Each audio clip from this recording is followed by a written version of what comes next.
A common experience resulting in a common confusion. A has to transact important business with B and H.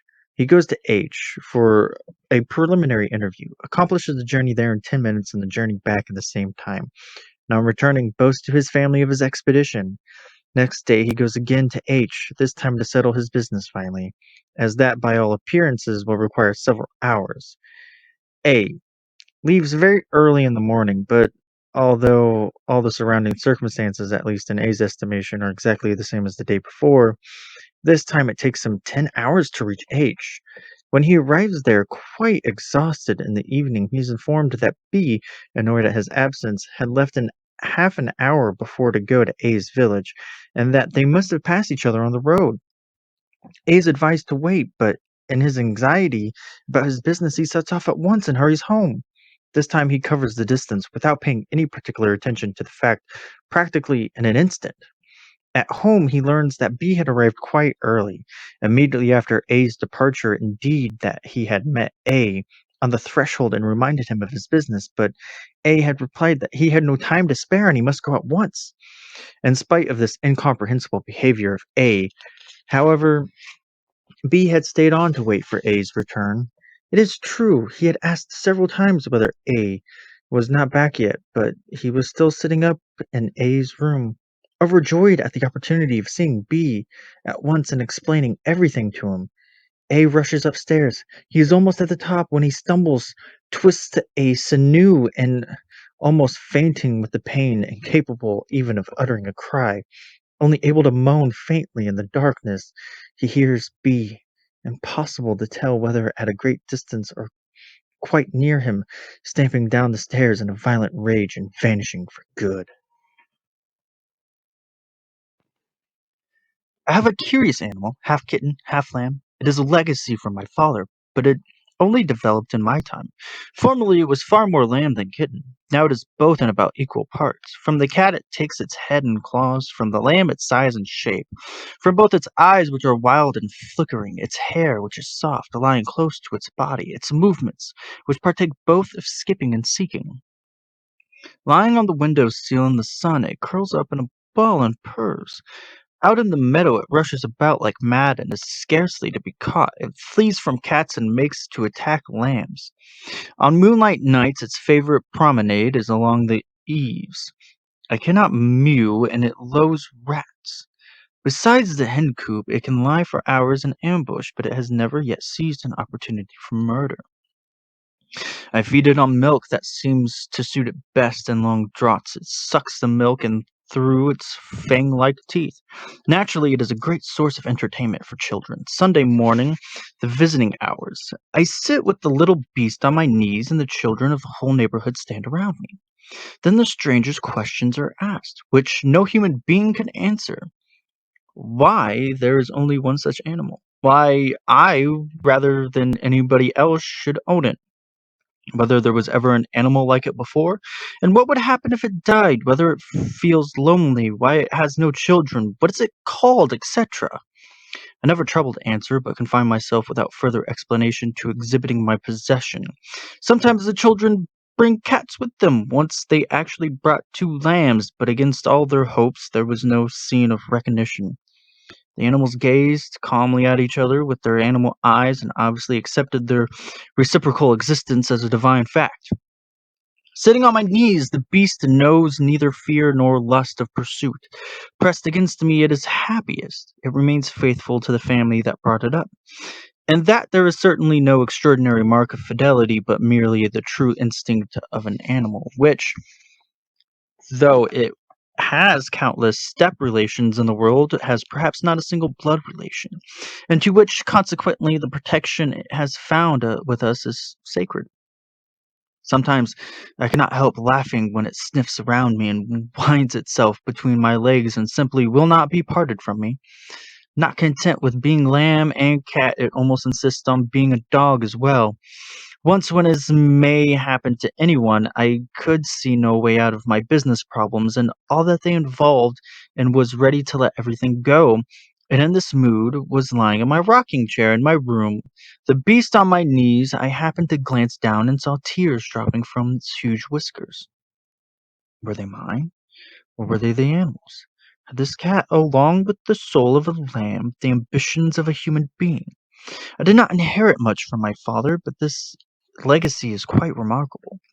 It has the relentless of both beasts, that of a cat and that of a lamb. Diverse as they are, for that reason, its skin feels too tight for it. Sometimes it jumps up on the armchair beside me, plants its front legs on my shoulder, and puts its muzzle to my ear. It is as if it were saying something to me, and as a matter of fact, it turns its head afterwards and gazes in my face to see the impression its communication has made. And to oblige it, I behave as if I had understood and nod. Then it jumps to the floor and dances about with joy.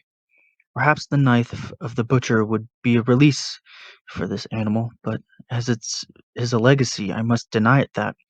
So it must wait until the breath voluntarily leaves its body. And even though it sometimes gazes at me with a look of human understanding, challenging me to do the thing of which both of us are thinking.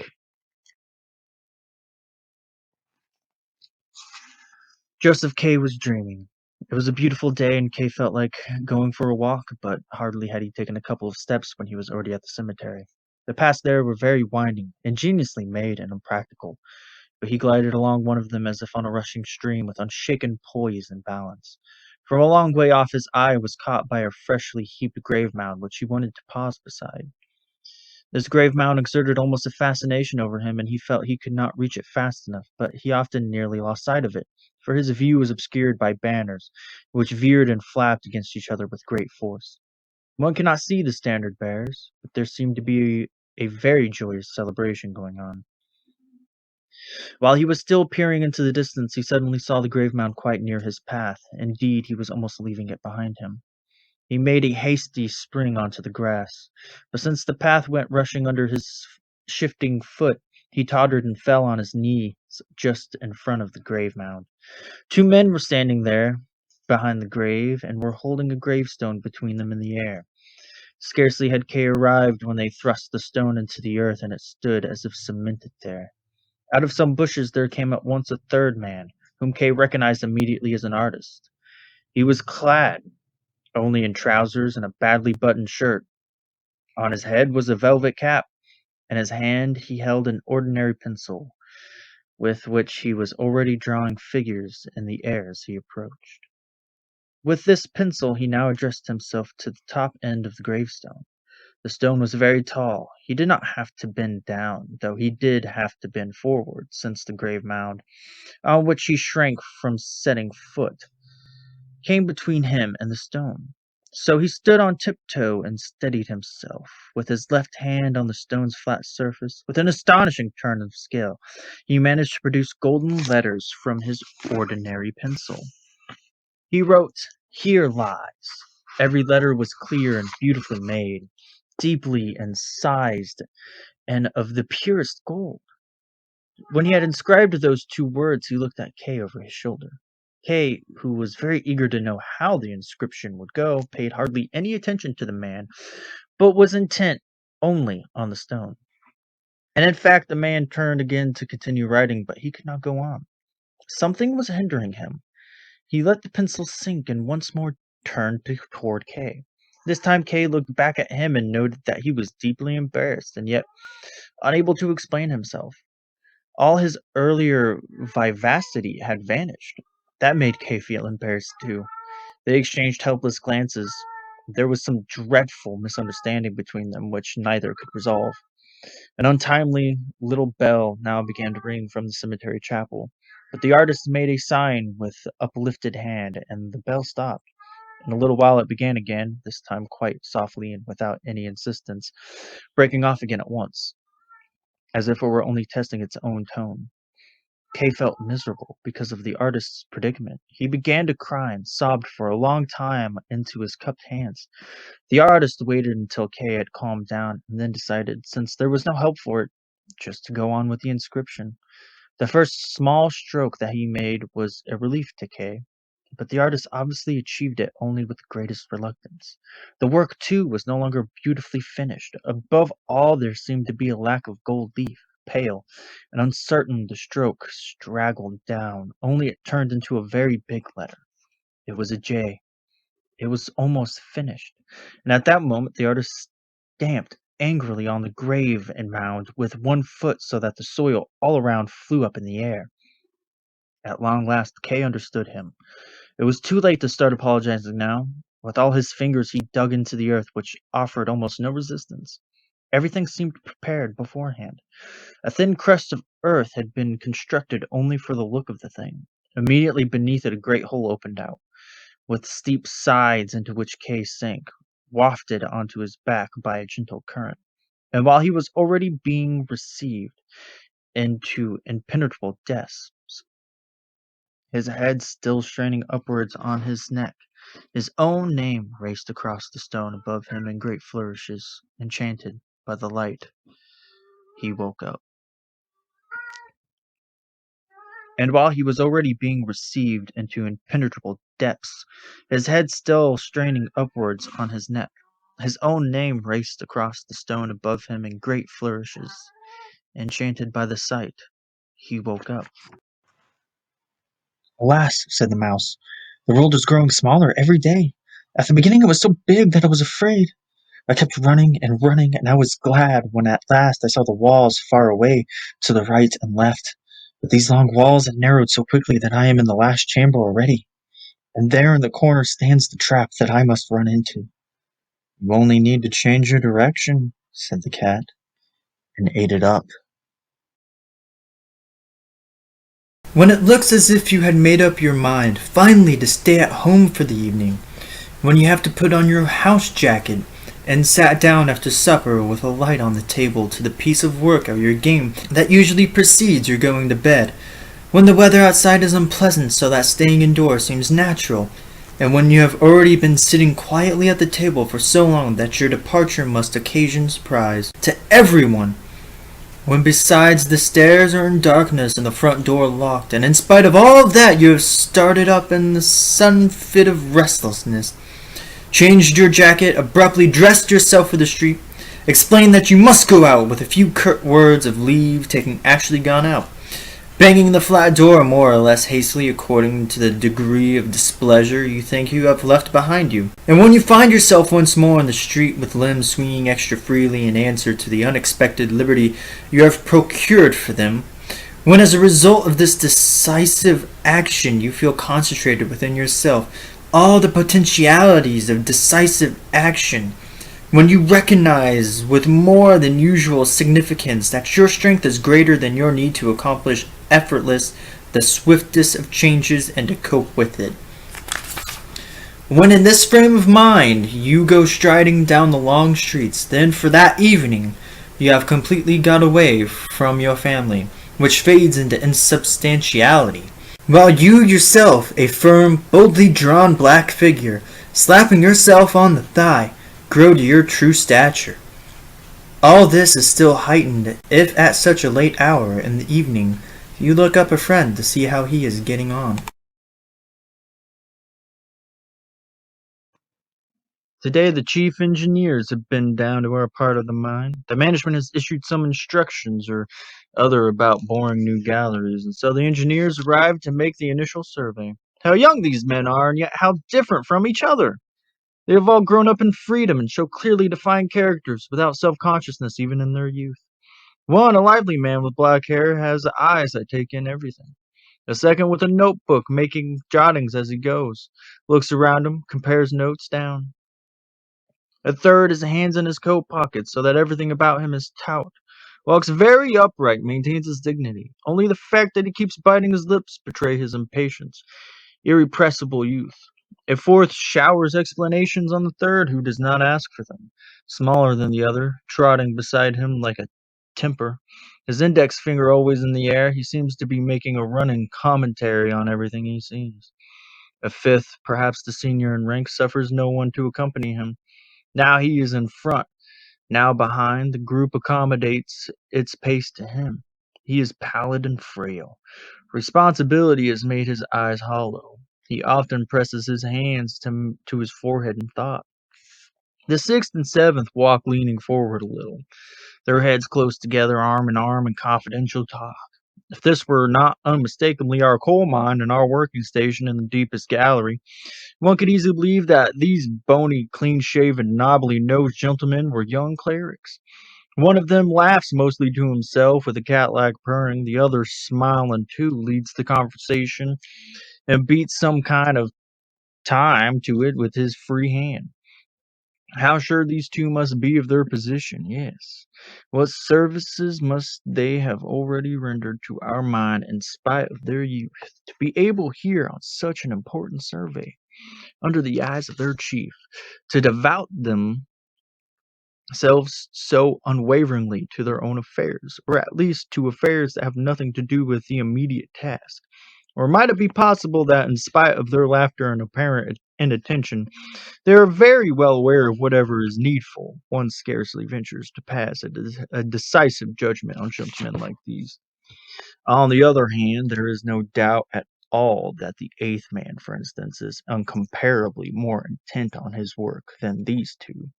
Indeed, more than all the other gentlemen, he has to touch everything and tap it with a little hammer, which he keeps taking out of his pocket and putting it back again. He often goes down on his knees in the dirt despite his elegant attire, and taps the ground, then again taps the walls as he walks along or the roof over his head. But once he stretched himself out at full length and lay still. We were beginning to think something had gone wrong with him. Then, with a sudden recoil of his lithe body, he sprang to his feet. He had only been making another investigation. We fancy that we know our mine and its rock formations, but what this engineer can be sounding all the time in such a manner lies beyond our comprehension.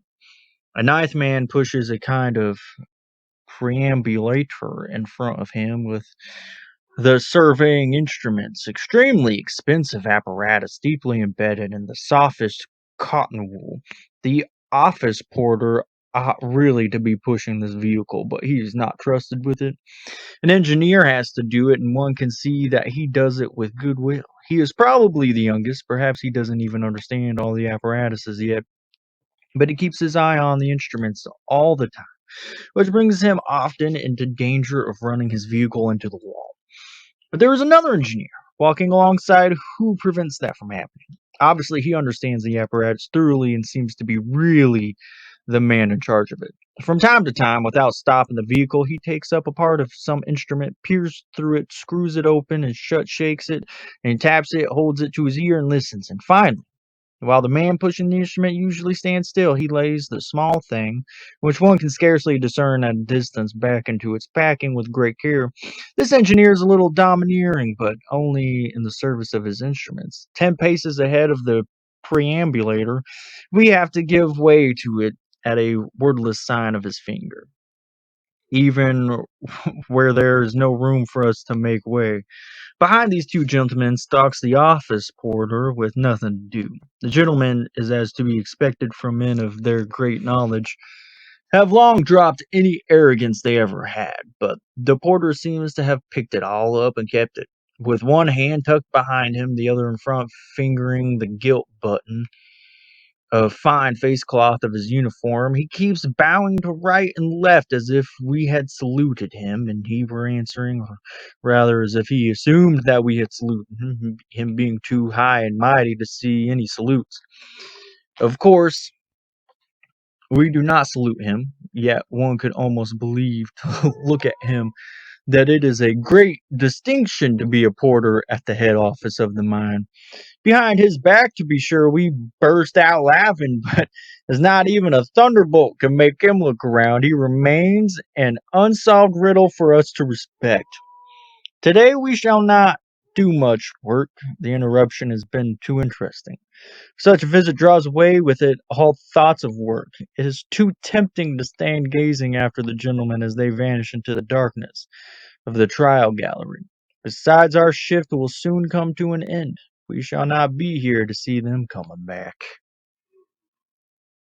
What are we to do with these spring's days that are now fast coming on?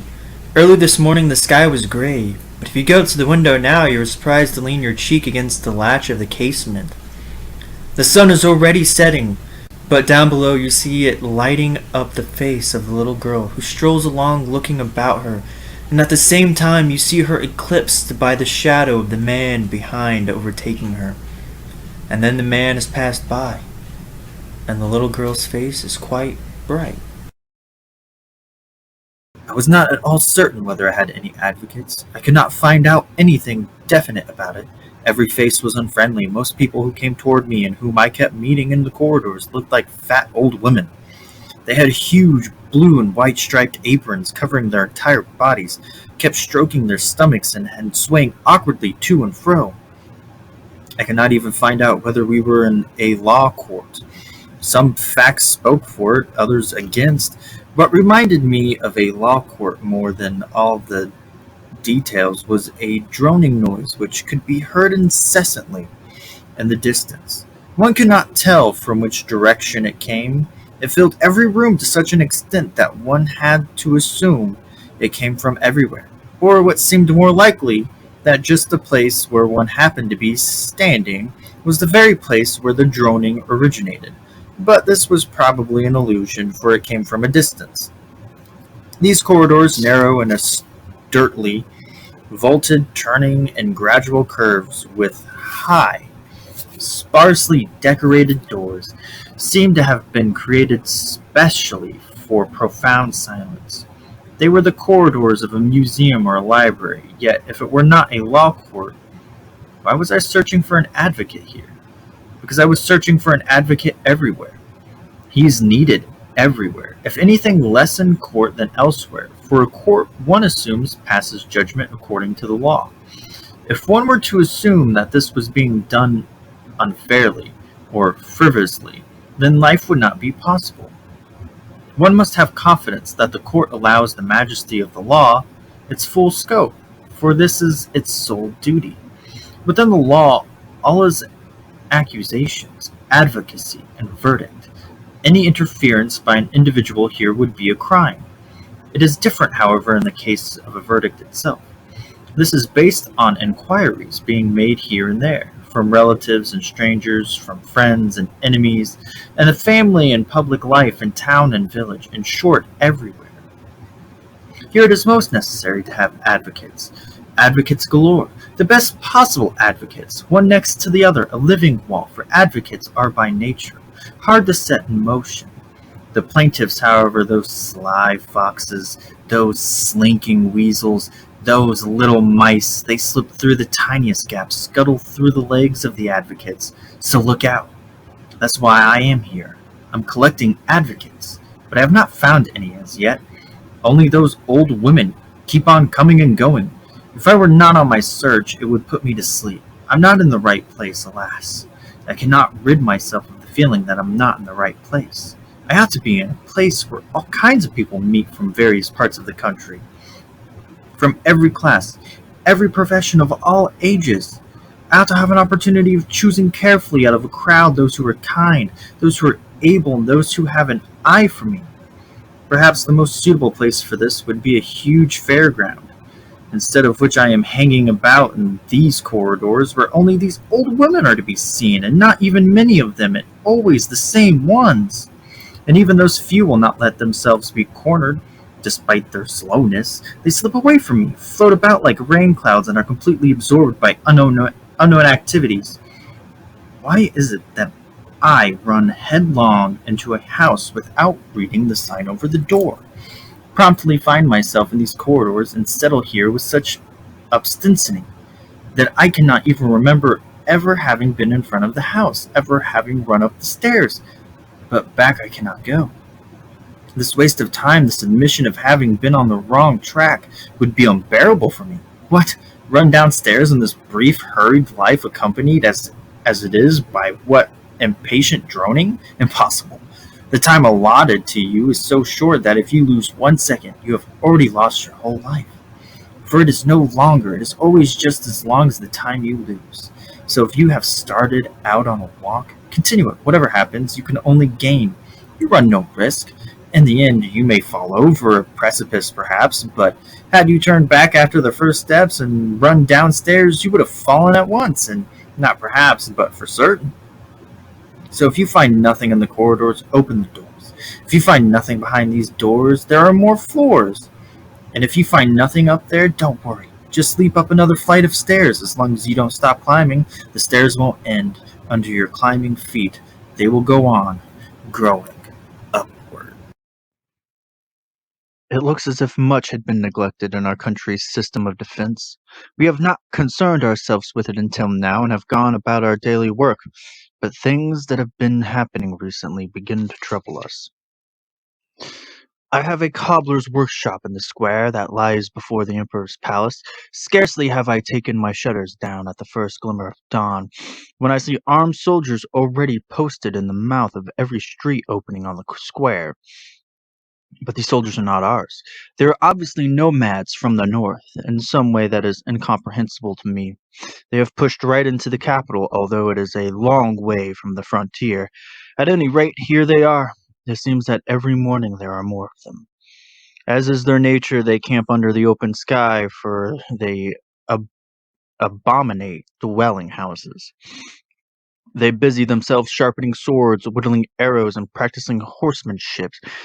This peaceful square, which was always kept so scrupulously clean, they have made literally into a stable.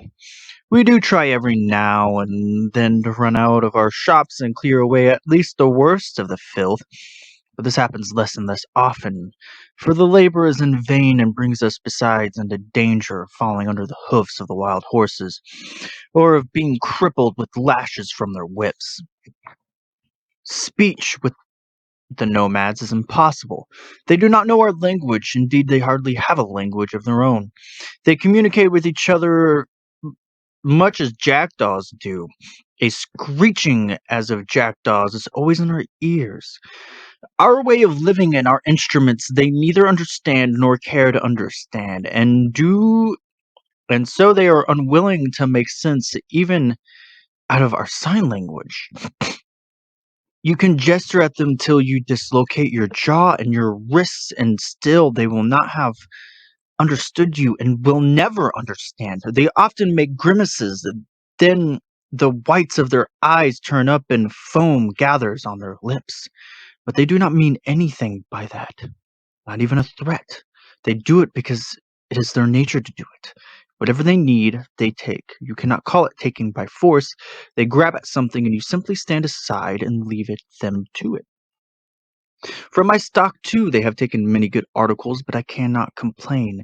When I see how the butcher, for instance, suffers across the streets, as soon as he brings in any meat, the nomads snatch it all from him and gobble it up. Even their horses devour flesh. Often enough, a horseman on his horse are lying side by side, both of them gnawing at the same joint, one at either end. The butcher is nervous and does not dare to stop his deliveries of meat. We understand that. However, and subscribe money to keep him going. If the nomads got no meat, who knows what they might think of doing? Who knows anyhow what they may think of, even though they get meat every day? Not long ago, the butcher thought he might at least spare himself the trouble of slaughtering, and so one morning he brought along a live axe. But he will never dare to do that again. I lay for a whole hour flat on the floor at the back of my workshop with my head muffled in all the clothes and rags and pillows I had, simply to keep from hearing the bellowing of the ox, which the nomads were leaping on from all sides, tearing morsels out of its living flesh with their teeth. It had been quiet for a long time before I risked coming out. They were lying overcome around the remains of the carcass that, like drunkards around a wine cask. This was the occasion when I fancied I actually saw the Emperor himself at a window of the palace. Usually he never enters those outer rooms, but spends all his time in the innermost garden. Yet on this occasion he was standing, or so at least it seemed to me, at one of the windows watching with bent head the goings-on before his residence. What is going to happen? We all ask ourselves. How long can we endure this burden and torment? The Emperor's palace has drawn the nomads here, but does not know how to drive them away again. The gate stays shut. The guards who used to be always marching out and in with ceremony keep close behind barred windows. It is left to us artisans and tradesmen to save our country. But we are not equal to such a task, nor have we ever claimed to be capable of it. This is a misunderstanding of some kind, and it will be the ruin of us. Deeply lost in the night, just as one sometimes lowers one's head to reflect, thus to be utterly lost in the night. All around people are asleep. It's just play acting, an innocent self-deception that they sleep in houses, in safe beds, under a safe roof, stretched out or curled up on mattresses and sheets under blankets. In reality, they have flocked together, as they had once upon a time, and again later in a deserted region. A camp in the open, a countless number of men, an army, a people under a cold sky on cold earth, collapsed where once they had stood. Forehead pressed on the arm, face on the ground, breathing quietly, and you are watching. One of the watchmen. You find the next one by brandishing a burning stick from the brushwood pile beside you. Why are you watching? Someone must watch. It is said, someone must be there. It seems dreadful to stay a bachelor, to become an old man struggling to keep one's dignity while begging for an invitation whenever one wants to spend an evening in company. To lie ill, gazing for weeks into an empty room from the corner where one's bed is always having to say good night at the front door. Never to run up a stairway besides one's wife. To have only side doors in one's room leading into other people's living rooms. Having to carry one's supper home in one's hand. Having to admire other people's children and not even being allowed to go on saying, I have none myself. Modeling oneself in appearance and behavior on one or two bachelors remembered from one's youth. That's how it will be, except that in reality, both today and later, one will stand there with a palpable body and a real head. A real forehead, that is, for smiting on with one's hand.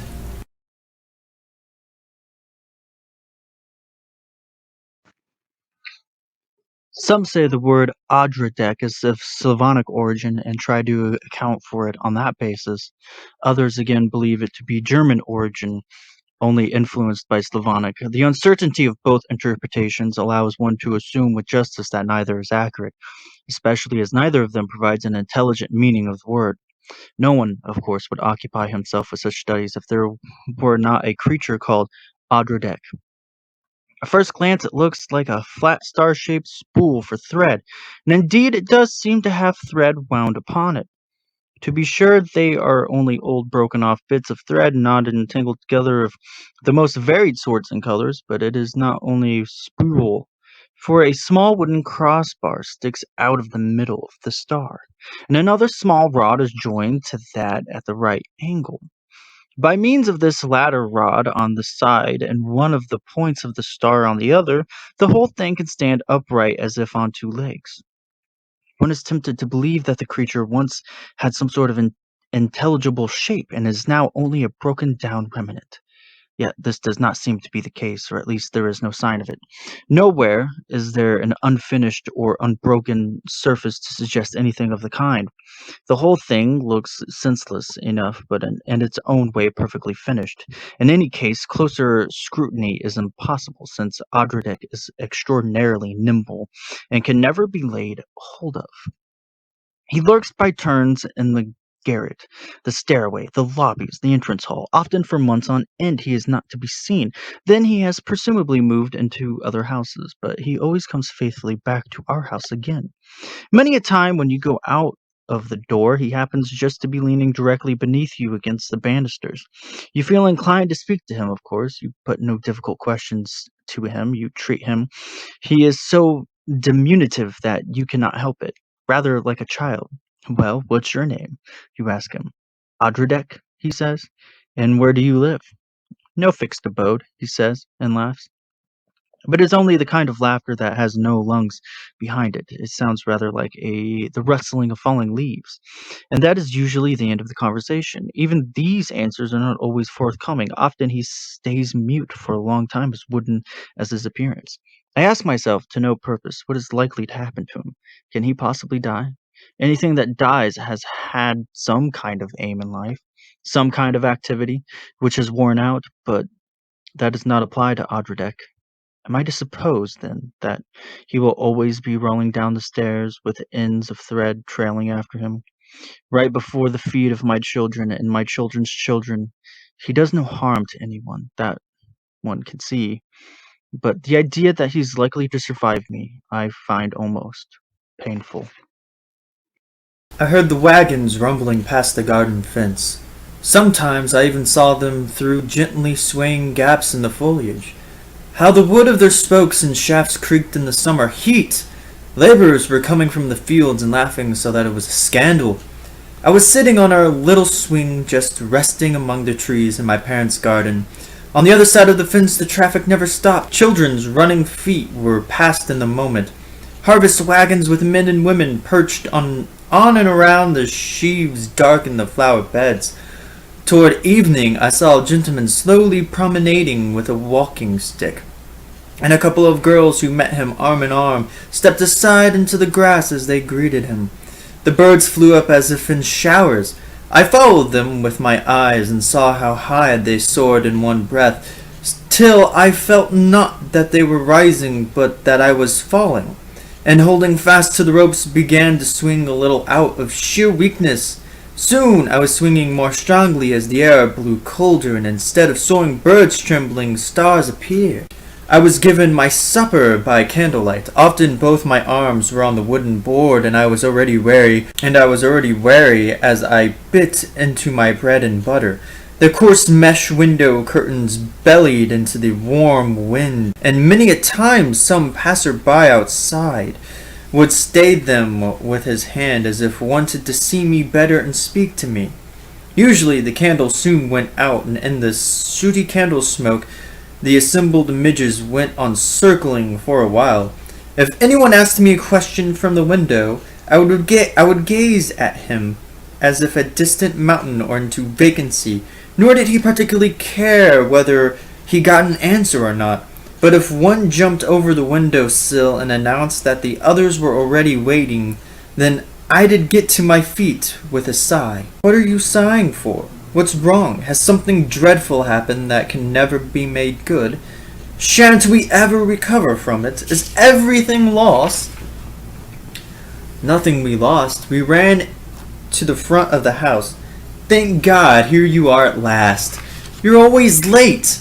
Why just me? Especially you. Why don't you stay at home if you don't want to come? No quarter? No quarter? What kind of way is that to talk? We ran our heads full tilt into the evening. There was no daytime and no nighttime. Now our waistcoat buttons would be clacking together like teeth. Again we would be keeping a steady distance from each other. As we ran, breathing fire like wild beasts in the tropics, like cuirassiers in old wars, stamping and springing high. We drove each other down the short alley, and with this impetus in our legs, a further stretch along the main road.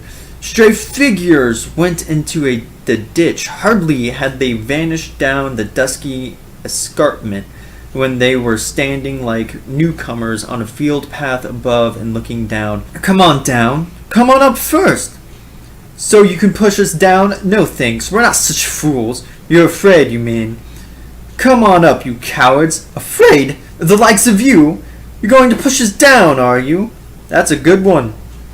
We made the attempt, and we were pushed heads over heels into the grass of the roadside ditch, tumbling of our own free will. Everything was equally warm to us. We felt neither warmth nor chill in the grass.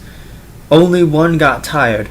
Turning on one's right side with a hand under the ear, one could easily have fallen asleep there, but one wanted to get up again with chin uplifted only to roll into a deeper ditch. Then, with an arm thrust out crosswise, the legs threshing to the side, one thought to launch into the air again, only to fall certain into still a deeper ditch. And of this one never wanted to make an end. How one might stretch out oneself out, especially in the knees properly, to deep in the last ditch, was something scarcely thought of. And one simply lay on one's back like an invalid, inclined to weep a little.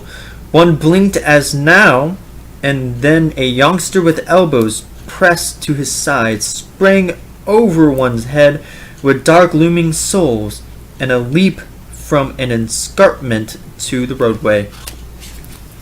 The moon was already some way up in the sky, and its light mail coach drove past. A small wind began to blow everywhere, even in the ditch one could feel it, and nearby the forest began to rustle. Then one was no longer so anxious to be alone. "Where are you? Come here! All together! What are you hiding for? Drop your nonsense! Don't you know the mail's gone past already?" "Not already? Of course, it went past while you were sleeping." "I wasn't sleeping." "What an idea! Oh, shut up! You're still half asleep." "But I wasn't! Come on!" We ran bunched more closely together, many of us linked hands. One's head could not be held high enough for now, the way was downhill. Someone whooped an Indian war cry. Our legs galloped us as never before. The wind lifted our hips as if we sprang.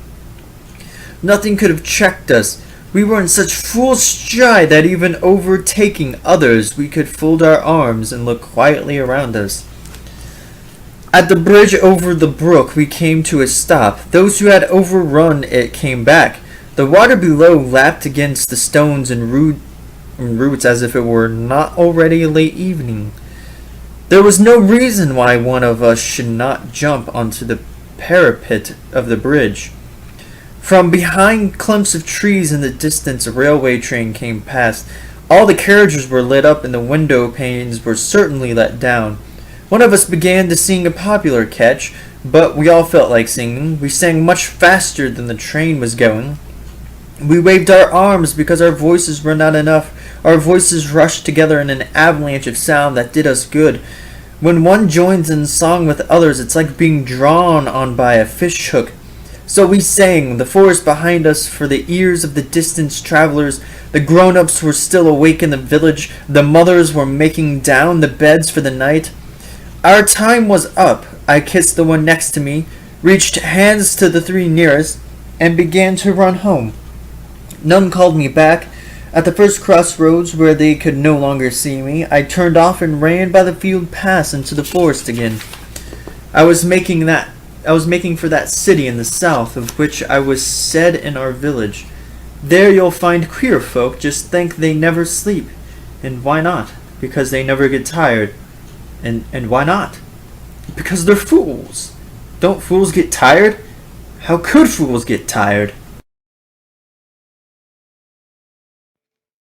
Often when I see clothes with many-fold pleats, frills, and appendages which fit so smoothly onto lovely bodies, I think they won't keep that smoothness long, but will get creases that can't be ironed out, dust lying so thick in the embroidery that it can't be brushed away, and that no one would want to be so unhappy and so foolish as to wear the same valuable gown every day, from early morning till nightfall. And yet I see girls who are lovely enough to display attractive muscles and small bones and smooth skin and masses of delicate hair, and nonetheless appear day in, day out in the same natural fancy dress, always propping the same face on the same palms and letting it be reflected from the looking glass. Only sometimes at night, on coming home late from a party, it seems in the looking glass to be worn out. Puffy, dusty, already seen by too many people, and hardly wearable any longer. I have 11 sons. The first is outwardly very plain, but serious and clever. Yet, although I love him as I love all my children, I do not rate him very highly. His mental process seems to me to be too simple. He looks neither to right nor to left nor into the far distance. He runs around all the time, or rather revolves within his own little circle of thoughts. The second is handsome, slim, well made, One draws one's breath with delight to watch him with a fencing foil. He is clever too, but has experience of the world as well. He has seen much, and therefore even our native country seems to yield more secrets to him than to the stay at home. Yet I am sure that this advantage is not only and not even essentially due to his travels. It is rather an attribute of his own inimitable nature, which is acknowledged, for instance, by everyone who has ever tried to copy him in, let us say, the fancy high dive he does into the water, somersaulting several times over, yet with almost violent self-control. To the very end of the springboard, the emulator keeps up his courage and his desire to follow. But at that point, instead of leaping into the air, he sits down suddenly and lifts his arms in excuse. And despite all this, I ought really to feel blessed with such a son. My attachment to him is not untroubled. His left eye is a little smaller than his right, and blinks a good deal, only a small fault, certainly, and one which even lends more audacity to his face than it would otherwise have. Nor, considering his unapproachable self-sufficiency, would anyone think of noticing and finding fault with the smaller eye and the way it blinks, yet I, his father, do so. Of course, it is not the physical blemish that worries me, but a small irregularity of the spirit that somehow corresponds to it. A kind of stray poison in the blood, a kind of inability to develop to the full the potentialities of his nature, which I alone can see. On the other hand, this is just what makes him again my own true son. For this fault of his is a fault of our whole family, and in him it is only too apparent. My third son is handsome too, but not in the way that I appreciate. He has the good looks of a singer, the curvy lips, the dreaming eyes, the kind of head that asks for drapery behind it to make it effective, the too deeply arched chest, hands that are quick to fly up and much too quick to fall limp, legs that move delicately because they cannot support a weight. And besides, the tone of his voice is not round and full, it takes you in for a moment. The connoisseur pricks up his ears, but almost at once its breath gives out. Although in general, everything tempts me to bring this son of mine into the limelight, I prefer to keep him in the background. He himself is not insistent, yet not because he is aware of his shortcomings, but out of innocence. Moreover, he does not feel at home in our age, as if he admitted belonging to our family, yet knew that he belonged also to another, which he has lost forever. He is often melancholy and nothing can cheer him. My fourth son is perhaps the most companionable of all. A true child of his age, he is understood by everyone. He stands on what is common ground to all men, and everyone feels inclined to give him a nod. Perhaps this universal appreciation is what makes his nature rather facile, his movements rather free, his judgments rather unconcerned. Many of his remarks are worth quoting over and over again, but by no means all of them, for by and large his extreme facility becomes irritating. He is like a man who makes a wonderful take-off from the ground, cleaves the air like a swallow, and after all comes down helplessly in a desert waste, a nothing. Such reflections gall me when I look at him. My fifth son is kind and good, promised less than he performed, used to be so insignificant that one literally felt alone in his presence, but has achieved a certain reputation. If I were to ask how this came about, I could hardly tell you. Perhaps innocence makes its way easiest through the elemental chaos of this world, and innocent he certainly is. Perhaps too innocent, friendly to everyone, perhaps too friendly. I confess I don't feel comfortable when I hear him praised. It seems to make praise rather too cheap to bestow it on anyone so obviously praiseworthy as this son of mine. My sixth son seems, at first glance anyhow, the most thoughtful of all. He is given to hanging his head, and yet he is a great talker, so he is not easy to get at. If he is on the downgrade, he falls into impenetrable melancholy. If he is in the ascendant, he maintains his advantage by sheer talk. Yet I grant him a certain self-forgetful, passionate absorption. In the full light of day, he often fights his way through a tangle of thoughts as if in a dream. Without being ill, his health, on the contrary, is very good. He sometimes staggers, especially in the twilight, but he needs no help. He never falls. Perhaps his physical growth is the cause of this phenomenon. He is much too tall for his age. That makes him look ugly in general. Although he has remarkable beauty and detail. His hands and feet, for instance, his forehead, too, is ugly. Both its skin and its bone formation are somehow arrested in their development. The seventh son belongs to me perhaps more than all the others. The world would not know how to appreciate him. It does not understand his peculiar band of wit. I do not overvalue him. I know he is of little enough importance. If the world had no other fault than that of not appreciating him, it would still be blameless. But within the family circle, I should not care to be without this son of mine. He contributes a certain restlessness as well as a reverence for tradition, and combines them both, at least that is how I feel it, into a incontestable whole. True, he knows less than anyone what to do with this achievement. The wheel of the future will never be started rolling by him, but his disposition is so stimulating, so rich in hope. I wish that he had children and children's children. Unfortunately, he does not seem inclined to fulfill my wish. With a self-satisfaction that I understand as much as I deplore, and which stands in magnificent contrast to the verdict of the world, he goes everywhere alone, pays no attention to girls, and yet will never lose his good humor. My eighth son is my child of sorrow, and I do not really know why. He keeps me at a distance, and yet I feel a close paternal tie binding me to him. Time has done much to lessen the pain, but once I used often to tremble at the mere thought of him. He goes in his own way. He has broken off all communication with me, and certainly with his hard head, his small athletic body. Only his legs were rather frail when he was a boy, but perhaps that has meanwhile righted itself. He will make a success of anything he chooses. Many a time I used to want to call him back to ask him how things really were with him, why he cut himself off so completely from his father, and what his fundamental purpose was in life, but now he is so far away and so much time has passed that things had better stay as they are. I hear that he is the only one of my sons to grow a full beard. That cannot look well, of course, on a man so small as he is. My ninth son is so very elegant and has what women consider a definitely melting eye, so melting that there are occasions when he can cajole even me.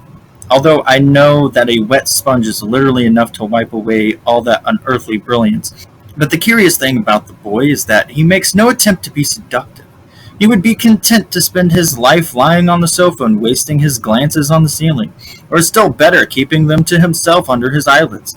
When he is lying in this favorite position, he enjoys talking and talks quite well, concisely and pithily, but still only within narrow limits. Once he oversteps these, which he cannot avoid doing since they are so narrow, what he says is quite empty. One would sign him to stop if one had any hope that such slumberous eyes were even aware of the gesture. My 10th son is supposed to be an insincere character. I shall not entirely deny or confirm this supposition. Certainly anyone who sees him approaching with the pomposity of a man twice his age, in a frock coat always tightly buttoned, an old but meticulous brushed black hat, with an expressionless face, slightly jutting chin, protruding eyelids that mask the light behind them, 2 fingers very often at his lips. Anyone seeing him thus is bound to think, what an utter hypocrite. But then just listen to him talking, with understanding, thoughtfully, brusquely, cutting across questions with satirical vivacity, and complete accord with the universe, an accord that is surprisingly natural and gay, an accord that of necessity straightens the neck and makes the body proud. Many who think themselves very clever, and for this reason, as they fancied, felt a dislike for his outward appearance, have become strongly attached to him because of his conversation. There are other people again who are unaffected by his appearance, but who find his conversation hypocritical.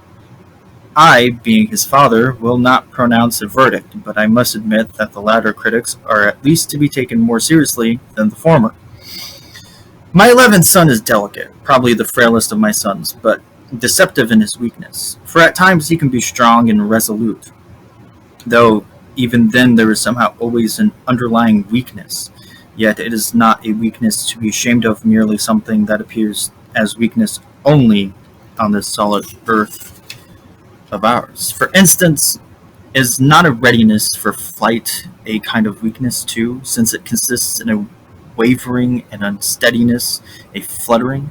Something of that nature characterizes my son. These are not, of course, the characteristics to rejoice, father. They tend obviously to destroy family. Sometimes he looks at me as if he would say, I shall take you with me, father.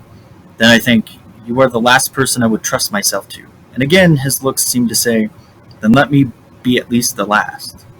These are my 11 sons. I don't know, I cried without being heard. I do not know. If nobody comes, nobody comes. I've done nobody any harm, and nobody's done me any harm. But nobody will help me. A pack of nobodies, yet that isn't all true. Only that nobody helps me. A pack of nobodies would be rather fine, on the other hand. I'd love to go on an excursion. Why not? With a pack of nobodies, into the mountains, of course. Where else? How these nobodies jostle each other, all these lifted arms linked together, these numberless feet treading so close. Of course they are all in dress suits. We go so gaily. The winds blow through us and the gaps in our company. Our throats swell and are free in the mountains. It's a wonder that we don't burst into song.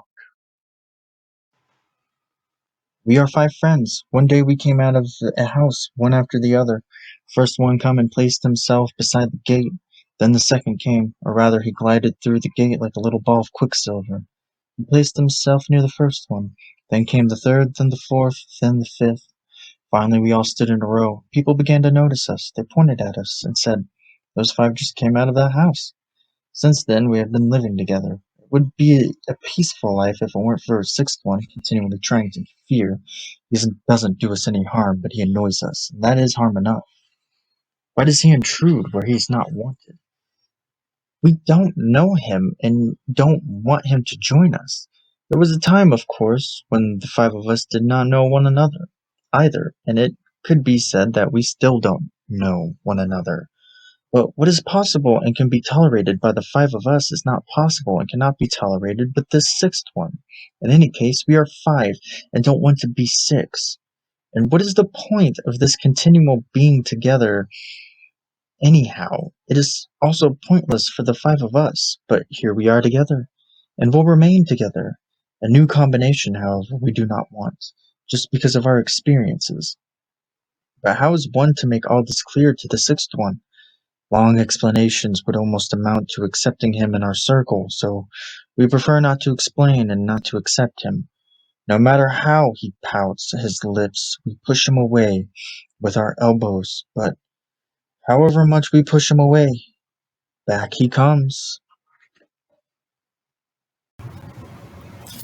A trapeze artist, this art, practiced high in the vaulted domes of the great variety theaters, is admittedly one of the most difficult humanity can achieve, had so arranged his life that as long as he kept working in the same building he never came down from his trapeze, by night or day. At first only from a desire to perfect his skill, but later because custom was too strong for him.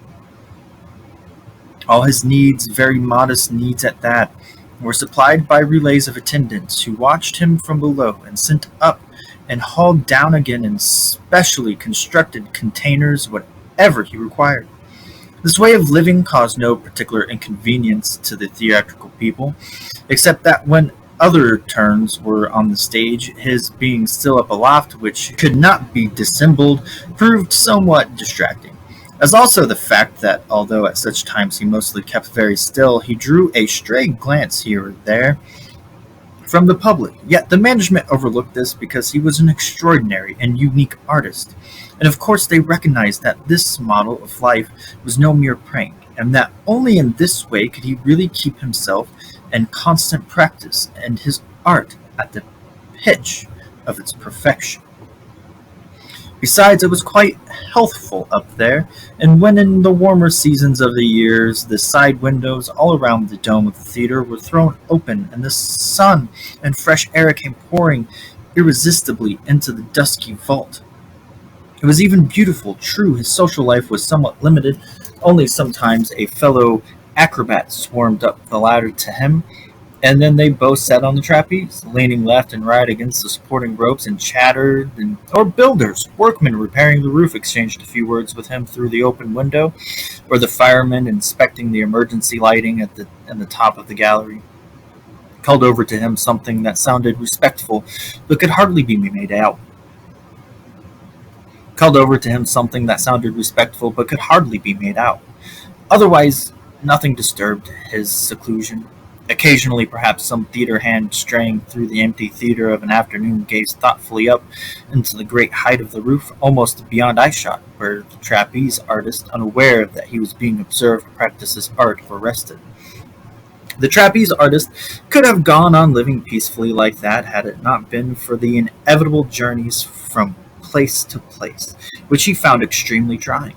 Of course, his manager saw to it that his sufferings were not prolonged one moment more than necessary, for town travel racing automobiles were used which whirled him by night if possible, or in the earliest hours of the morning through the empty streets at breakneck speed, too slow all the same for the trapeze artist's impatience.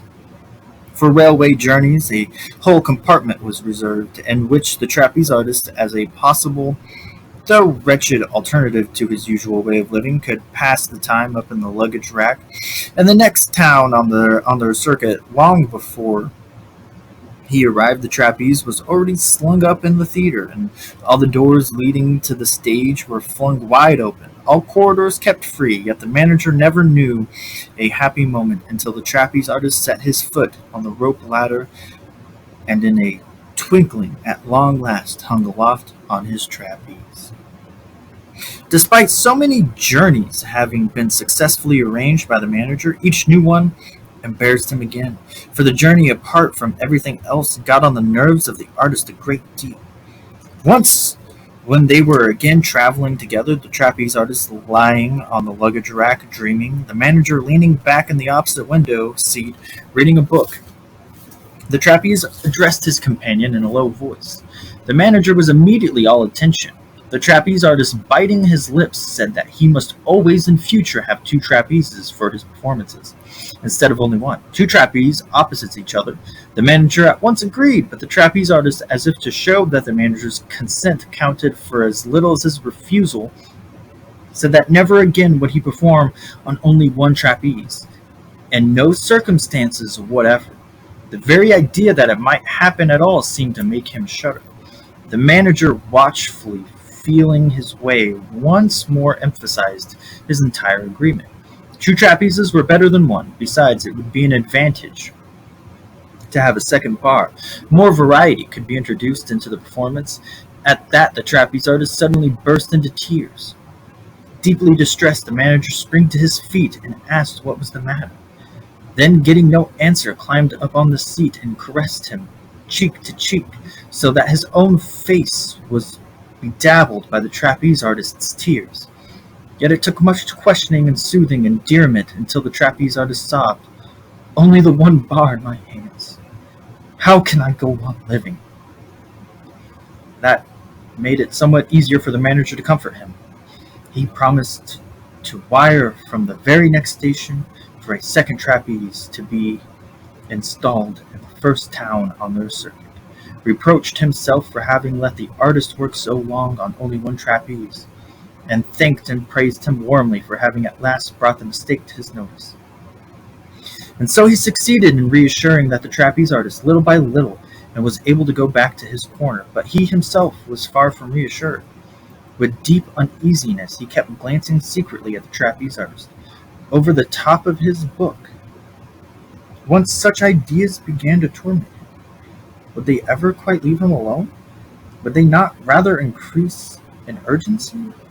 Would they not threaten his very existence? And indeed the manager believed he could see, during the apparently peaceful sleep which had succeeded the fit of tears, the first furrows of care engraving themselves upon the trapeze artist's smooth, childlike forehead.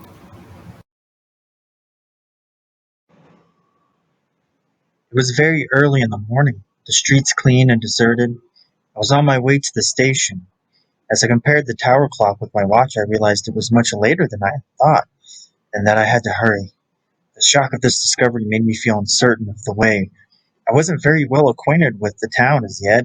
Fortunately, there was a policeman at hand. I ran to him and breathlessly asked him the way. He smiled and said, "You asking me the way?" "Yes," I said, "since I can't find it myself." Give it up," said he, and turned with a sudden jerk, like someone who wants to be alone with his laughter. I have returned. I have passed under the arch and am looking around. It's my father's old yard.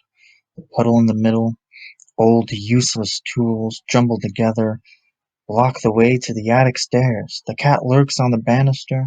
A torn piece of cloth, once wound around a stick in a game, flutters in the breeze. I have arrived. Who is going to receive me? Who is waiting behind the kitchen door? Smoke is rising from the chimney. Coffee is being made for supper. Do you feel you belong? Do you feel at home? I don't know.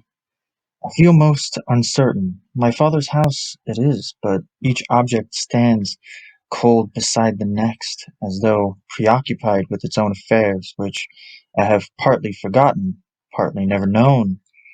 What use can I be to them? What do I mean to them, even though I am the son of my father, the old farmer, and I don't dare knock at the kitchen door. I only listen from a distance. I only listen from a distance, standing up in such a way that I cannot be taken by surprise as an eavesdropper. Since I am listening from a distance, I hear nothing but a faint striking of the clock passing over from childhood days. But perhaps I only think I hear it. Whatever else is going on in the kitchen is the secret of those sitting there, a secret they are keeping from me. The longer one hesitates before the door, the more strange one becomes. What would happen if someone were to open the door now and ask me a question? Would not I myself then behave like one who wants to keep his secrets? We were camping in the oasis. My companions were asleep. The tall white figure of an Arab passed by. He had been seeing to the camels and was on his way to his own sleeping place. I threw myself on my back in the grass. I tried to fall asleep. I could not. A jackal howled in the distance. I sat up again, and what had been so far away was all at once quite near. Jackals were swarming around me, eyes gleaming dull gold and vanishing again, lithe bodies moving nimbly and rhythmically, as if at the crack of a whip. One jackal came from behind me, nudging right under my arm, pressing against me as if he needed my warmth, and then stood before me and spoke to me almost eye to eye. I am the oldest jackal, far and wide. I am delighted to have met you here at last. I had almost given up hope, since we have been waiting endless years for you. My brother waited for you, and her mother, and all our foremothers, right back to the first mother of all the jackals. It is true, believe me. That is surprising, said I, forgetting to kindle the pile of firewood which lay ready to smoke away jackals. That is very surprising for me to hear. It is by pure chance that I have come here far from the north, and I am making only a short tour of your country. What do you jackals want, then? As if emboldened by this perhaps too friendly inquiry, the ring of jackals closed in on me. All were panting and open-mouthed. "We know," began the oldest, "that you have come from the north. That is just what we base our hopes on. You northerners have the kind of intelligence that is not to be found among Arabs. Not a spark of intelligence, let me tell you, can be struck from their cold arrogance. They kill animals for food, and carrion they despise." "Not so loud," said I. "There are Arabs sleeping nearby." "You are indeed a stranger here," said the jackal, "or you would know that never in the history of the world has any jackal been afraid of an Arab. Why should we fear them? Is it not misfortune enough for us to be exiled among such creatures? Maybe, said I. Matters so far outside my province. I am not competent to judge. It seems to me a very old quarrel. I suppose it's in the blood and perhaps will only end with it.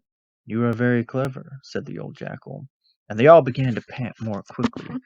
The air pumped out of their lungs, although they were standing still. A rank smell, which at times I had to set my teeth to endure, streamed from their open jaws. You are very clever. What you have just said agrees with our old tradition. So we shall draw blood from them, and the quarrel will be over. Oh, said I, more vehemently than I intended. They'll defend themselves. They'll shoot you down in dozens with their muskets. You misunderstand us, said he, a human failing which persists apparently even in the far north. We're not proposing to kill them. All the water in the Nile couldn't cleanse us of that. Why, the mere sight of their living flesh makes us turn tail and flee into cleaner air, into the desert, which, for that very reason, is our home. And all the jackals around, including many newcomers from further away, dropped their muzzles between their forelegs and wiped them with their paws. It was as if they were trying to conceal a disgust so overpowering that I felt like leaping over their heads to get away. What are you proposing to do? I asked, trying to rise to my feet. But I could not get up. Two young beasts behind me had locked their teeth through my coat and shirt. I had to go on sitting. These are your train bearers, explained the old jackal quite seriously. A mark of honor. They must let go, I cried, turning now to the old jackal, now to the youngsters. They will, of course, said the old one, if that is your wish, but it will take a little time. For they have got their teeth well in, as in our customs, and must first loosen their jaws a bit by bit. Meanwhile, give ear to our petition. Your conduct hasn't exactly inclined me to grant it, said I. Don't hold it against us that we are clumsy, said he, and now for the first time had recourse to the natural plaintiveness of his voice. We are poor creatures. We have nothing but our teeth. Whatever we want to do, good or bad, we can tackle it only with our teeth. Well, what do you want? I asked, not much mollified. Sir, he cried. Now the jackals howled together very remotely, seemed to resemble a melody. Sir, we want you to end this quarrel that divides the world. You are exactly the man whom our ancestors foretold is born to do it. We want to be troubled no more by Arabs. Room to breathe, a skyline cleansed of them. No more bleating of sheep knifed by an Arab. Every beast to die a natural death. No interference till we have drained the carcass empty and picked its bones clean. Cleanliness, nothing but cleanliness is what we want. And now they were all lamenting and sobbing. How can you bear to live in such a world? O noble heart and kindly bowels! Filth is their white, filth is their back, their beards are a horror. The very sight of their eye sockets makes one want to spit. And when they lift an arm, the murk of hell yawns in the armpit. And so, sir, and so, dear sir, by means of your all-powerful hands, slit their throats through with these scissors. And in answer to a jerk of his head, a jackal came trotting up with a small pair of sewing scissors covered with an ancient rust, dangling from an eye tooth. Well, here's the scissors at last, and high time to stop, cried the Arab leader of our caravan, who had crept upwind toward us, and now cracked his great whip. The jackals fled in haste, but at some little distance rallied in a close huddle. All the brutes so tightly packed and rigid that they looked as if pinned in a small fold girt by flickering will-o'-the-wisps. So you've been treated to this entertainment too, sir, said the Arab, laughing as gaily as the reserve of his race permitted. You know, then, what the brutes are after? I asked, of course. Said he, it's common knowledge. So as long as the Arabs exist, that pair of scissors goes wandering around through the desert and will wander with us to the end of our days. Every European is offered it for the great work. Every European is just the man of the that fate has chosen for them. They have the most lunatic hopes, these beasts. They're just fools out of fools. That's why we like them. They are our dogs, finer dogs than any of yours. Watch this. Now, a camel died last night, and I have had it brought here. 4 men came up with a heavy carcass and threw it down before us. It had hardly touched the ground before the jackals lifted up their voices, as if irresistibly drawn by cords. Each of them began to waver forward, crawling on its belly. They had forgotten the Arabs, forgotten their hatred. The all-obliterating immediate presence of the stinking carrion bewitched them. One was already at the camel's throat, sinking his teeth straight into an artery, like a vehement small pump, and endeavoring with as much determination as hopefulness to extinguish some raging fire. Every muscle in his body twitched and labored at the task. In a trice they were all on top of the carcass, laboring in common, piled mountain high. And now the caravan leader lashed his cutting whip crisscross over their backs. They lifted their heads, half swooning in ecstasy, saw the Arabs standing before them, felt the sting of the whip on their muzzles, leaped and ran backwards a stretch. But the camel's blood was already lying in pools, reeking to heaven. The carcass was torn wide open in many places. They could not resist it. They were back again. Once more the leader lifted his whip. I stayed his arm. "You are right, sir," said he. "We'll leave them to their business. Besides, it's time to break camp. Well, you've seen them. Marvelous creatures, aren't they? And how they hate us."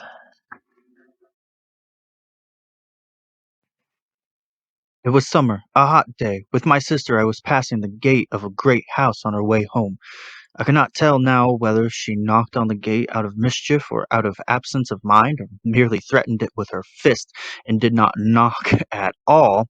100 paces further on along the road, which here turned to the left, began the village. We did not know it very well, but no sooner had we passed the first house when people appeared and made friendly, or warning signs at us. They were themselves apparently terrified, bowed down with terror. They pointed toward the manor house that we had passed and reminded us of the knock on the gate. The proprietor of the manor would charge us with it. The interrogation would begin immediately. I remained quite calm and also tried to calm my sister's fears. Probably she had not struck the door at all, and if she had, nowhere in the world would that be a reason for prosecution. I tried to make this clear to the people around us. They listened to me, but refrained from passing any opinion. Later they told me that not only my sister, but I too, as her brother, would be charged. I nodded and smiled. We all gazed back at the manor as one watches a distant smoke cloud and waits for the flames to appear. And right enough, we presently saw horsemen riding in through the wide open gate. Dust rose, concealing everything. Only the tops of the tall spears glittered, and hardly had the troop vanished into the manor courtyard before they seemed to have turned their horses again, for they were already on their way to us. I urged my sister to leave me. I myself would set everything right. She refused to leave me. I told her that she should at least change, so as to appear in better clothes before these gentlemen. At last she obeyed and set out on a long road to our home. Already the horsemen were beside us, and even before dismounting they inquired after my sister. She wasn't here at the moment, was the apprehensive reply, but she would come later. The answer was received almost with indifference. The important thing seemed their having found me. The chief member of the party appeared to be a young lively fellow who was a judge, and his silent assistant, who was called Assman. I was asked to enter the farmhouse. Shaking my head and hitching up my trousers, I slowly began to move. While the sharp eyes of the party scrutinized me, I still half believed that a word would be enough to free me.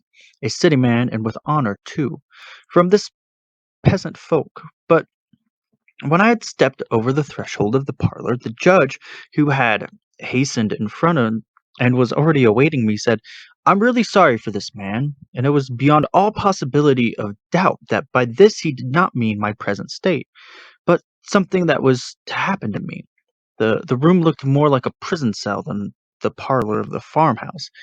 Great stone flags on the floor, dark white bare walls, into one of which an iron ring was fixed, in the middle something that looked half a pallet, half an operating table.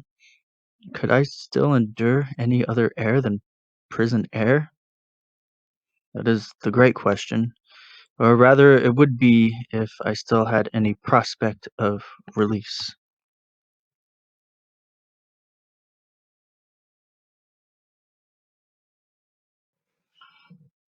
My business rests entirely on my own shoulders. Two girl clerks with typewriters and ledgers in the anteroom, my own room with a writing desk, safe, consulting table, easy chair, and telephone.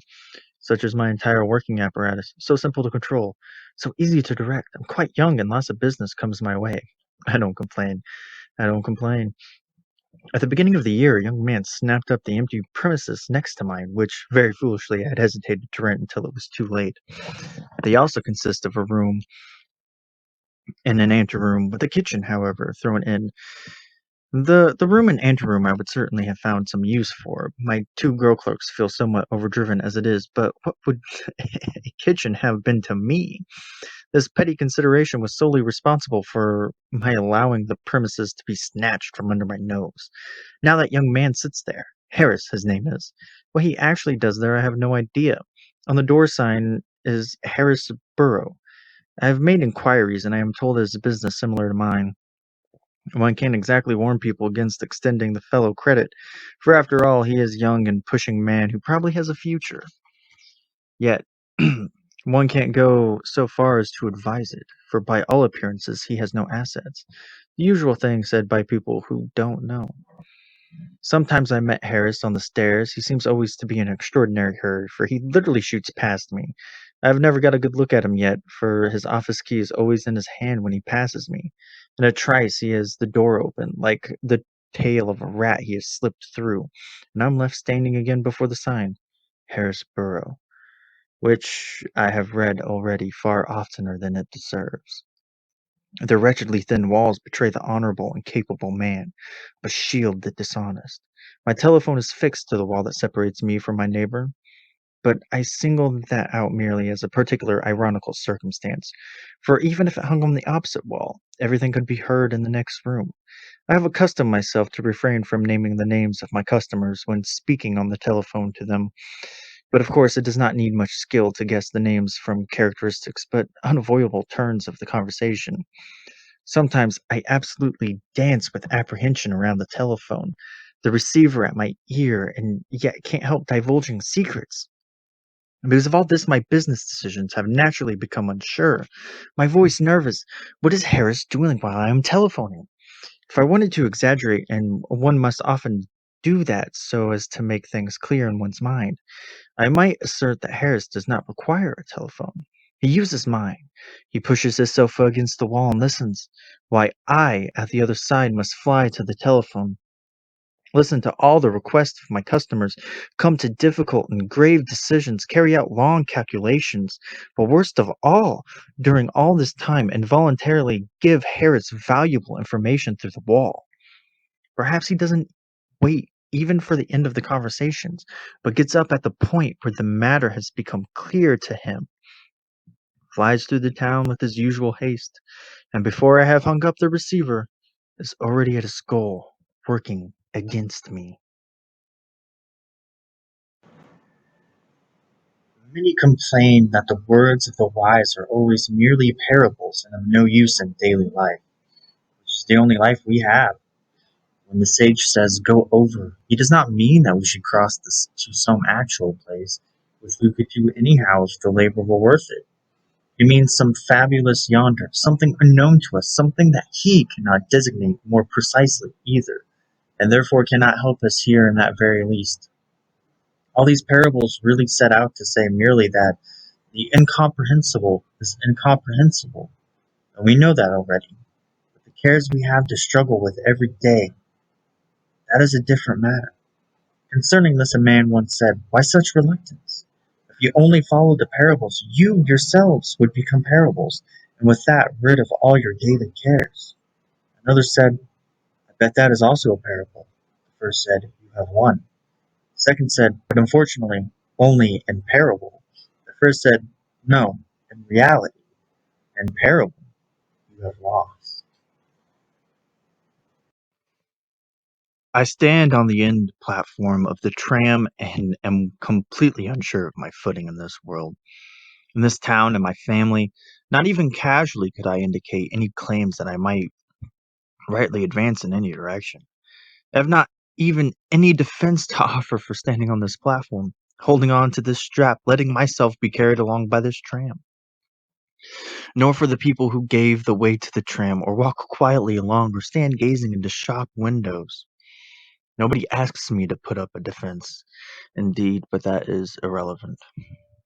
The tram approaches the stopping place, and a girl takes up her position near the step, ready to alight. She is as distinct to me as if I had run my hands over her. She is dressed in black. The pleats of her skirt hang almost still. Her blouse is tight and has a collar of white fine meshed lace. Her left hand is braced flat against the side of the tram. The umbrella in her right hand rests on the second top step. Her face is brown, her nose slightly pinched at the sides, has a broad round tip. She has a lot of brown hair and stray little tendrils on the right temple. Her small ear is close set, but since I am near her, I can see the whole ridge of the whorl of her right ear and the shadow at the root of it. At that point, I asked myself, how is it that she is not amazed at herself? That she keeps her lips closed and makes no such remarks? Poseidon sat at his desk, going over the accounts. The administration of all the waters gave him endless work. He could have had as many assistants as he wanted, and indeed he has quite a number, but since he took his job very seriously, he insisted on going through all the accounts again himself, and so his assistants were of little help to him. It cannot be said that he enjoyed the work. He carried it out simply because it was assigned to him. Indeed, he had frequently applied for what he called more cheerful work, but whenever various suggestions were put to him, it turned out that nothing suited him so well as his present employment. Needless to say, it was very difficult to find him another job. After all, he could not possibly be put in charge of one particular ocean, quite apart from the fact that in this case the work involved would not be less, only more petty. The great Poseidon could hold only a superior position, and when he was offered a post unrelated to the waters, the very idea made him feel sick. His divine breath came short, and his brazen chest began to heave. As a matter of fact, no one took his troubles very seriously. When a mighty man complains, one must pretend to yield, however hopeless the case may seem. No one ever really considered relieving Poseidon of his position. He had been destined to be god of the seas since time immemorial, and that was how it had to remain. What annoyed him most, and this was the chief cause of discontent with his job, was to learn of the rumors that were circulating about him. For instance, that he was constantly cruising through the waves with his trident, instead of which here he was, sitting in the depths of the world's ocean, endlessly going over the accounts, and occasionally journey to Jupiter being the only interruption of the monotony. A journey, moreover, from which he invariably returned in a furious temper. As a result, he had hardly seen the oceans, save fleetingly during his hasty ascent to Olympus, and had never really sailed upon them. He used to say that he was postponing this until the end of the world, for then there might come a quiet moment when, just before the end, and having gone through the last account, he could still make a quick little tour. There are four legends concerning Prometheus. According to the first, he was clamped to a rock in the Caucasus for betraying the secrets of gods to men, and the gods sent eagles to feed on his liver, which was perpetually renewed. According to the second, Prometheus, goaded by the pain of the tearing beaks, pressed himself deeper and deeper into the rocks until he became one with it. According to the third, his treachery was forgotten in the course of thousands of years, forgotten by the gods, the eagles, forgotten by himself. According to the fourth, everyone grew wary of the meaningless affair. The gods grew wary, the eagles grew wary, the wound closed warily. There remained the inexplicable mass of rock. The legend tried to explain the inexplicable. As it came out of a substratum of truth, it had in turn to end in the inexplicable. When you think it over, winning a race is nothing to sigh for. The fame of being hailed as the best rider in the country is too intoxicating a pleasure when the applause strikes up not to bring a reaction the morning after. The envy of your opponents, cunning and fairly influential men, most trouble you in the narrow enclosure you now traverse. After the flat racecourse, which soon lay empty before you save for some laggards of the previous round, small figures charging the horizon. Many of your friends are rushing to gather their winnings and only cry, "Hurrah!" to you over their shoulders from distant pay boxes. Your best friends laid no bet on your horse since they feared that they would have to be angry with you if you lost. And now that your horse has come in first, they have won nothing. They turn away as you pass and prefer to look along the stands. Your rivals behind you firmly in the saddle are trying to ignore the bad luck that has befallen them and the injustice they have somehow suffered.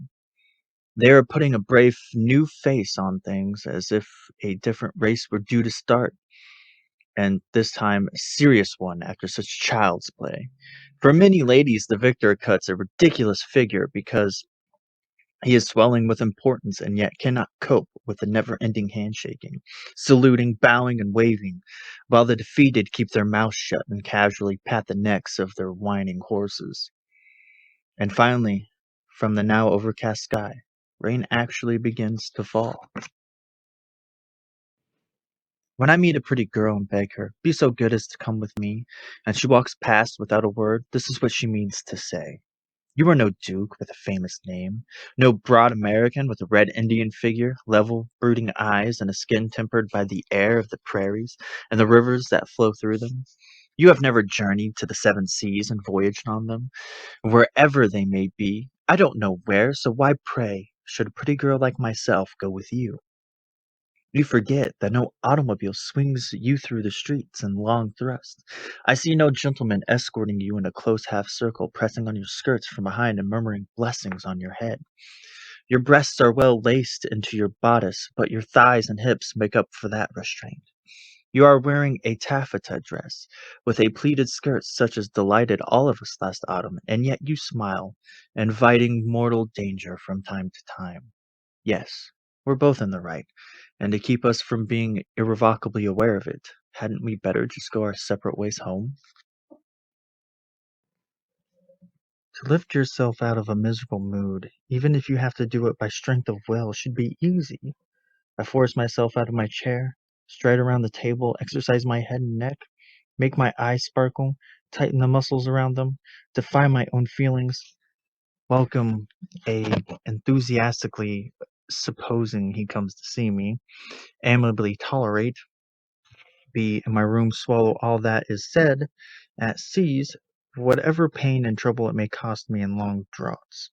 Yet even if I manage that, one single slip, and a slip cannot be avoided, will stop the whole process, easy and painful alike, and I will have to shrink back into my own circle again. So perhaps the best resource is to meet everything passively, to make yourself an inert mass, and if you feel that you are being carried away, not to let yourself be lured into taking a single unnecessary step. To stare at others with the eyes of an animal, to feel no compunction, in short, with your own hand to throttle down whatever ghostly life remains in you. That is, to enlarge the final piece of the graveyard and let nothing survive save that. A characteristic movement in such a condition is to run your little finger along your eyebrows.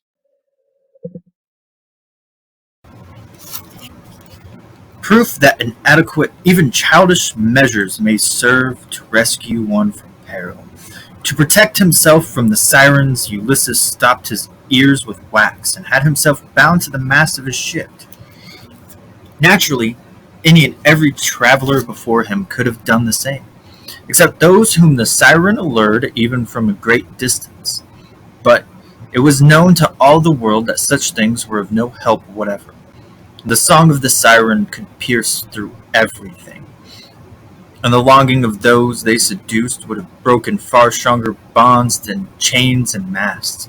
But Ulysses did not think of that. Although he had probably heard of it, he trusted absolutely to his handful of wax and his fathom of chain. In an innocent elation over his little stratagem, sailed out to meet the Sirens. Now the Sirens have a still more fatal weapon than their song, namely their silence. And though admittedly such a thing has never happened, still it is conceivable that someone might possibly have escaped from their singing, but from their silence certainly never.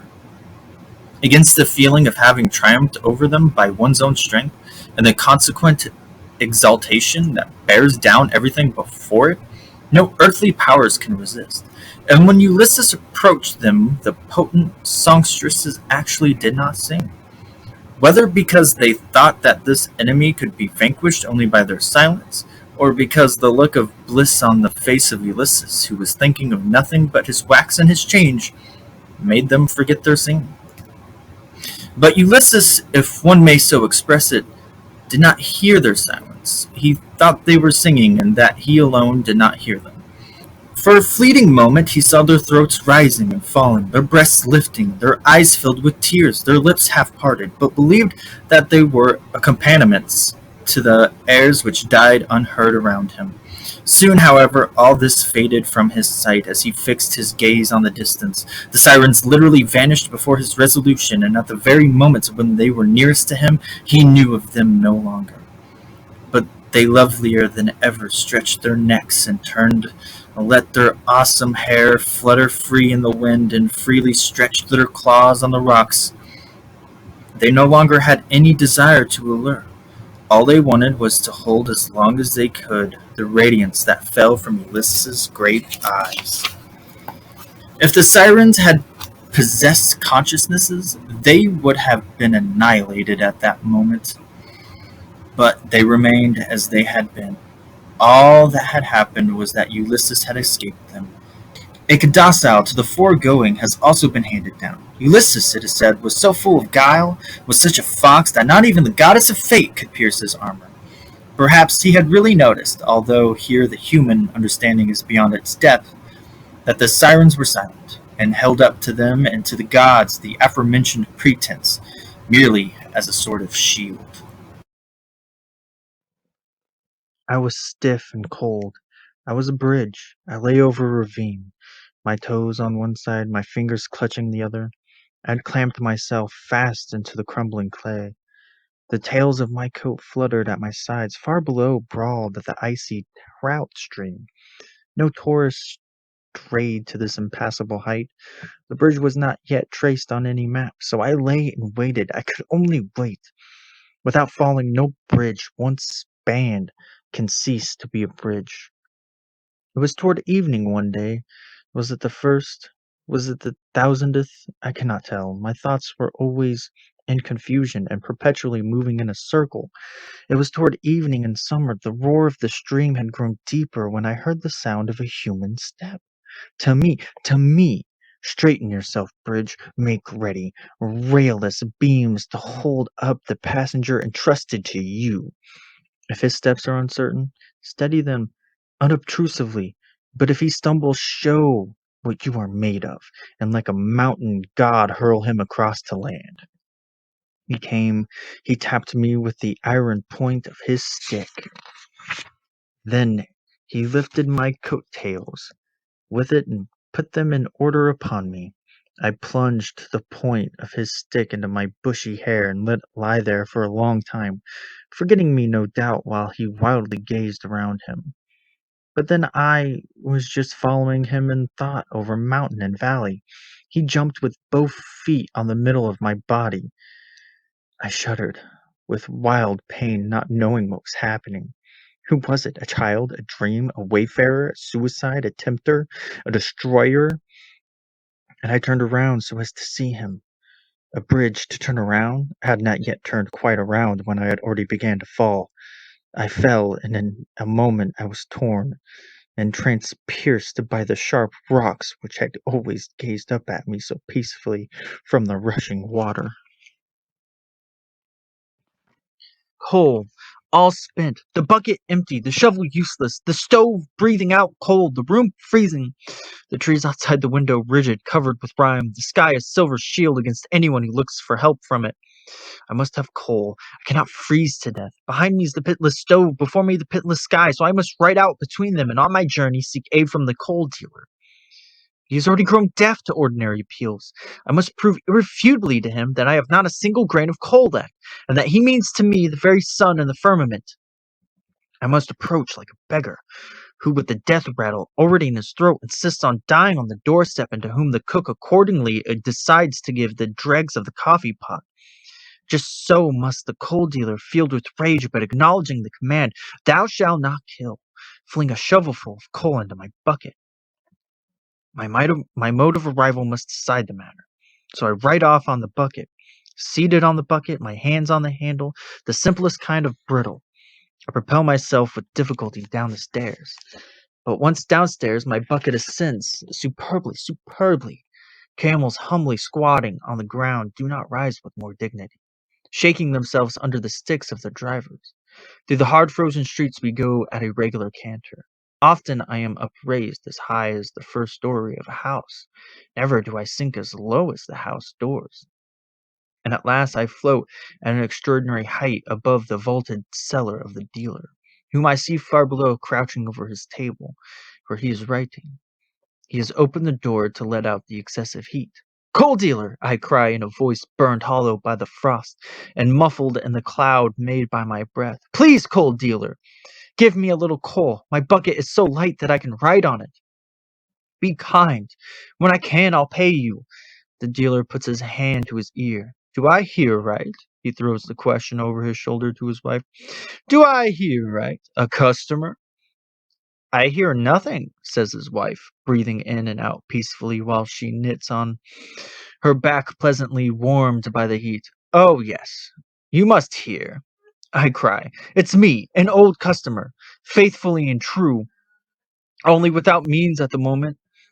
"Wife," says the dealer, "it's someone. It must be. My ears can't have deceived me so much as that. It must be a very old customer, that can move me so deeply. What ails you, man?" says his wife, ceasing from her work for a moment and pressing her knitting to her bosom. "It's nobody. The street is empty. All our customers are provided for. We could close down the shop for several days and take a rest." "But I'm sitting up here on the bucket," I cry, and numb, frozen tears dim my eyes. "Please look up here just once. You'll see me directly. I beg you, just a shovelful, and if you give me more, it'll make me so happy that I won't know what to do. All the other customers are provided for. Oh, if I could only hear the coal clattering into the bucket." "I'm coming," says the coal dealer, and on his short legs he makes to climb the steps of the cellar. But his wife is already beside him, holds him back by the arm, and says, "You stay here. Seeing you persist in your fancies, I'll go myself. Think of the bad fit of coughing you had during the night. But for a piece of business, even if it's one you've only fancied in your head, you're prepared to forget your wife and child and sacrifice your lungs? I'll go." "Then be sure to tell him all the kinds of coals we have in stock. I'll shout out the prices after you." "Right," says his wife, climbing up to the street. Naturally, she sees me at once. "Ah, Frau Coal Dealer," I cry, "my humblest greetings. Just one shovelful of coal, here in the bucket. I'll carry it home myself. One shovelful of the worst you have. I'll pay you in full for it, of course, but not just now. Not just now." What a knell-like sound the words "not just now" have, and how bewildering they mingle with the evening chimes that fall from the church steeple nearby. "Well, what does he want?" shouts the dealer. "Nothing," his wife shouts back. "There's nothing here. I see nothing. I hear nothing. Only 6 striking, and now we must shut up the shop. The cold is terrible. Tomorrow we'll likely have lots to do again." She sees nothing and hears nothing, but all the same she loosens her apron strings and waves her apron to waft me away. She succeeds, unluckily. My bucket has all the virtues of a good steed, except powers of resistance, which it has not. It is too light. A woman's apron can make it fly through the air. You bad woman! I shout back, while she, turning into the shop, half contemptuous. I begged you for a shovelful of the worst coal, and you would not give it to me. And with that I ascend into the regions of the ice mountain, and am lost forever. At first, all the arrangements for building the Tower of Babel were characterized by fairly good order. Indeed, the order was perhaps too perfect. Too much thought was given to guides, interpreters, accommodations for the workmen, and roads of communication, as if there were centuries before one to do the work in. In fact, the general opinion at the time was that one simply could not build too slowly. A very little insistence on this would have suffered to make one hesitate to lay the foundations at all. People argued in this way. The essential thing in the whole business is the idea of building a tower that will reach to heaven. In comparison with that idea, everything else is secondary. The idea, once seized in its magnitude, can never vanish again. So long as there are men on earth, there will be also the irresistible desire to complete the building. That being so, however, one need have no anxiety about the future. On the contrary, human knowledge is increasing. The art of building has made progress and will make further progress. A piece of work which takes us as a year may perhaps be done in half the time in another 100 years. And better done, too, more enduringly. So why exert oneself to the extreme limit of one's present powers? There would be some sense in doing that only if it were likely that the tower could be completed in one generation. But that is beyond all hope. It is far more likely that the next generation, with their perfected knowledge, will find the work of the predecessors bad and tear down what had been built, so as to begin anew. Such thoughts paralyzed people's powers, and so they troubled less about the tower than the construction of a city for the workmen. Every nationality wanted the finest quarter for itself, and this gave rise to disputes, which developed into bloody conflicts. These conflicts never came to an end.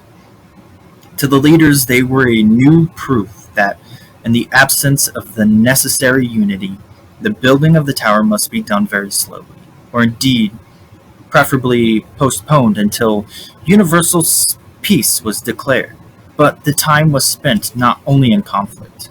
The town was embellished in the intervals, and this, unfortunately enough, evoked fresh envy and fresh conflict. In this fashion, the age of the first generation went past, but none of the succeeding ones showed any difference, except that technical skills increased, and with it occasion for conflict. To this must be added that the second or third generation had already recognized the senselessness of building a heaven-reaching tower. But by that time, everybody was too deeply involved to leave the city. All the legends and songs that came to birth in that city are filled with longing for a prophesied day when the city would be destroyed by 5 successive blows from a gigantic fist. It is for that reason, too, that the city has a closed fist on its coat of arms. The conscription of troops, often necessary on account of the never-ending frontier wars, takes place in the following manner. The order goes out that on a certain day in a certain part of town, all inhabitants, men, women, and children, without exception, have to remain indoors. Usually at about noon, the young nobleman in charge of the conscription appears at the entrance of that part of town where a detachment of soldiers, both infantry and cavalry, has been waiting since dawn. He is a young man, slender, not tall, weak, carelessly dressed, with tired eyes, waves of restlessness continually passing through him like a shiver of fever. Without looking at anyone, he makes a sign with a whip, his sole equipment, whereupon several soldiers join him and he enters the first house. A soldier who knows personally all the inhabitants in this part of town reads out the list of the inmates. As a rule, they are all present, lined up in the room, their eyes fixed on the noblemen as though they were soldiers already. It can happen, however, that here and there someone, it's invariably a man, is missing. In this case, no one will dare to utter an excuse, let alone a lie. Everyone is silent, all eyes are lowered. The pressure of the command which someone in this house has evaded is almost unbearable. But the silent presence of the nobleman keeps everyone nevertheless in his place. The nobleman makes a sign. It's not even a nod. It can be read only in his eyes. And two soldiers begin the search for the missing man. This is not difficult. He is never out of the house, never really intends to evade military service. It's only fear that has prevented him from turning up. Yet, it's not fear of the service itself that keeps him away. It's the general's reluctance to show himself. For him, the command is almost too great, so frighteningly great that he cannot appear of his own accord. This is why he does not flee. He simply goes into hiding, and on learning that the nobleman is in the house, he even leaves his hiding place and creeps to the door of the room, where he is promptly caught by the soldiers in search of him. He is brought before the nobleman, who seizes the whip with both hands. He is so weak he can't do it with one hand, and gives the man a thrashing. Having inflicted no great pain, he drops the whip, half from exhaustion, half from disgust, whereupon the beaten man has to pick it up and hand it to him. Only then may he join the line with the others. Incidentally, it is almost certain that he will not be recruited, but it also happens that this is more frequent, that a greater number of people appear than are listed. There, for instance, stands an unknown girl, staring at the nobleman. She is from out of town. From the province, perhaps. The conscription has lured her here. There are many women who cannot resist the temptation of a conscription in another town. Conscriptions at home meaning something quite different, and strangely enough, it is not considered disgraceful for a woman to surrender to this temptation. On the contrary, in the opinion of many, this is something women have to go through, a debt which they pay to their sex. Moreover, it is invariably takes the same course. The girl or the woman learns that somewhere, perhaps very far away, at the home of relatives or friends, a conscription is going to take place. She asks her family for permission to undertake the journey, which is granted. It cannot very well be refused. She puts on her best clothes, is gayer than usual, at the same time calm and friendly. No matter what she may be like at other times, and yet behind all the calm and friendliness, she is inaccessible, like an utter stranger who is on her way home and can think of nothing else. In the family where the conscription is going to take place, she is received quite differently from an ordinary guest. Everyone flatters her. She is invited to walk through all the rooms in the house, lean out of all the windows, and if she puts her hand on someone's head, it means more than a father's blessing. When the family is preparing for the conscription, she is given the best place, which is near the door, where she has the best chance of being seen by the nobleman, and can best see him. She is honored in this way. However, only until the nobleman enters. Thereafter she begins to fade. He looks at her as little as at the others, and even when his eyes rest on someone, that person is not aware of being looked at. This is something she has not expected, or rather, she certainly has, for it cannot be otherwise. Yet it wasn't the expectation of the opposite that had driven her here. It was just something that had now definitely come to an end. She feels shame to a degree which our women possibly feel at no other time. Only now is she fully aware of having forced her way into a foreign conscription, and when the soldiers has read out the list and her name is not on it, and there comes a moment of silence. She flees, stooped and trembling, out of the door, receiving in addition a blow in the back from a soldier's fist. Should the person not on the list be a man? His only desire is to be conscripted with the others, although he does not belong to this house. But this too is utterly out of the question. An outsider of this kind has never been conscripted, and nothing of the sort will ever happen. I ordered my horse to be brought from the stables. The servant did not understand my orders, so I went to the stables myself, saddled my horse, and mounted. In the distance I heard the sound of a trumpet, and I asked the servant what it meant. He knew nothing and had heard nothing. At the gate he stopped me and asked, "Where's the master going?" "I don't know," I said. "Just out of here, just out of here. Out of here, nothing else. It's the only way I can reach my goal." "So you know your goal?" he asked. "Yes," I replied. "I've just told you. Out of here. That's my goal." The evidence shows that this is how the murder was committed. Shamar, the murderer, took up his post about 9 o'clock one night in clear moonlight by the corner where Wes, his victim, had returned from the street where his office was into the street he lived in. The night air was shivering cold, yet Shamar was wearing only a thin blue suit. The jacket wasn't buttoned too. He felt no cold. Besides, he was moving about all the time, his weapon half a bayonet and half a kitchen knife. He kept firmly in his grasp, quite naked. He looked at the knife against the light of the moon. The blade glittered, not enough for Shamar. He struck it against the bricks of the pavement till the sparks flew. Regretted that, perhaps. And to repair the damage, drew it like a violin bow across his boot sole while he bent forward, standing on one leg, and listened both to the whetting of the knife on his boot and for any sound out of the fateful side street. Why did Pallas, the private citizen who was watching it all from his window, nearby in the second story, permit it to happen? Unriddled the mystery of human nature. With his collar turned up, his dressing gown girt around his portly body, he stood looking down, shaking his head. And 5 houses further along on the opposite side of the street, Mrs. West, with a fox fur coat over her nightgown, peered out to look for her husband, who was lingering unusually late tonight.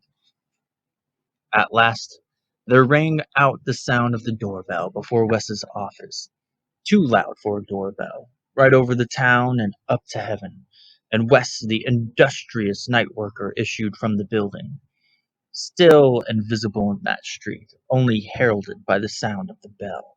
At once the pavement registered his quiet footsteps. Pallas bent far forward. He dared not miss anything. Mrs. West, reassured by the bell, shut her window with a clatter. But Shamar knelt down. Since he had no other parts of his body bare, he pressed only his face and hands against the pavement. Where everything else was freezing, Shamar was glowing hot. At the very corner dividing the two streets, West paused. Only his walking stick came around into the other street to support him. A sudden whim, the night sky invited him with its dark blue and its gold. Unknowing, he gazed up at it. Unknowing, he lifted his hat and stroked his hair. Nothing up there drew together in a pattern to interrupt the immediate future for him. Everything stayed in its senseless, inscrutable place. In itself, it was a highly reasonable action that West should walk on. But he walked onto Shamir's knife.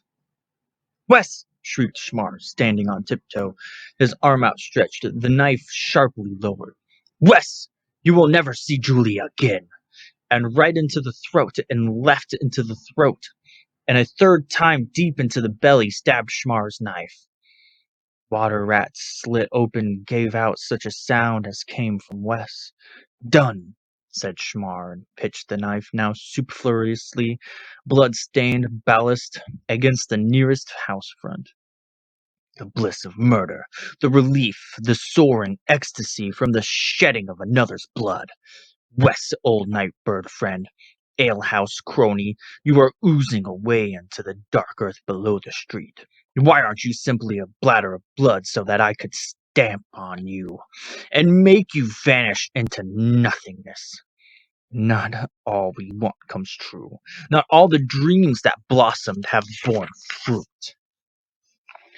Your solid remains lie here, already indifferent to every kick. What's the good of the dumb question you are asking? Pallas, choking on the poison in his body, stood at the double-leafed door of his house as it flew open. Shamar! Shamar! I saw it all! I missed nothing! Pallas and Shamar scrutinized each other. The results of the scrutiny satisfied Pallas. Shamar came to no conclusion. Mrs. West, with a crowd of people on either side, came rushing up, her face grown quite old with the shock. Her fur coat swung open. She collapsed on top of Wes. The night-groaned body belonged to Wes. The fur coat spreading over the couple like the smooth turf of a grave belonged to the crowd.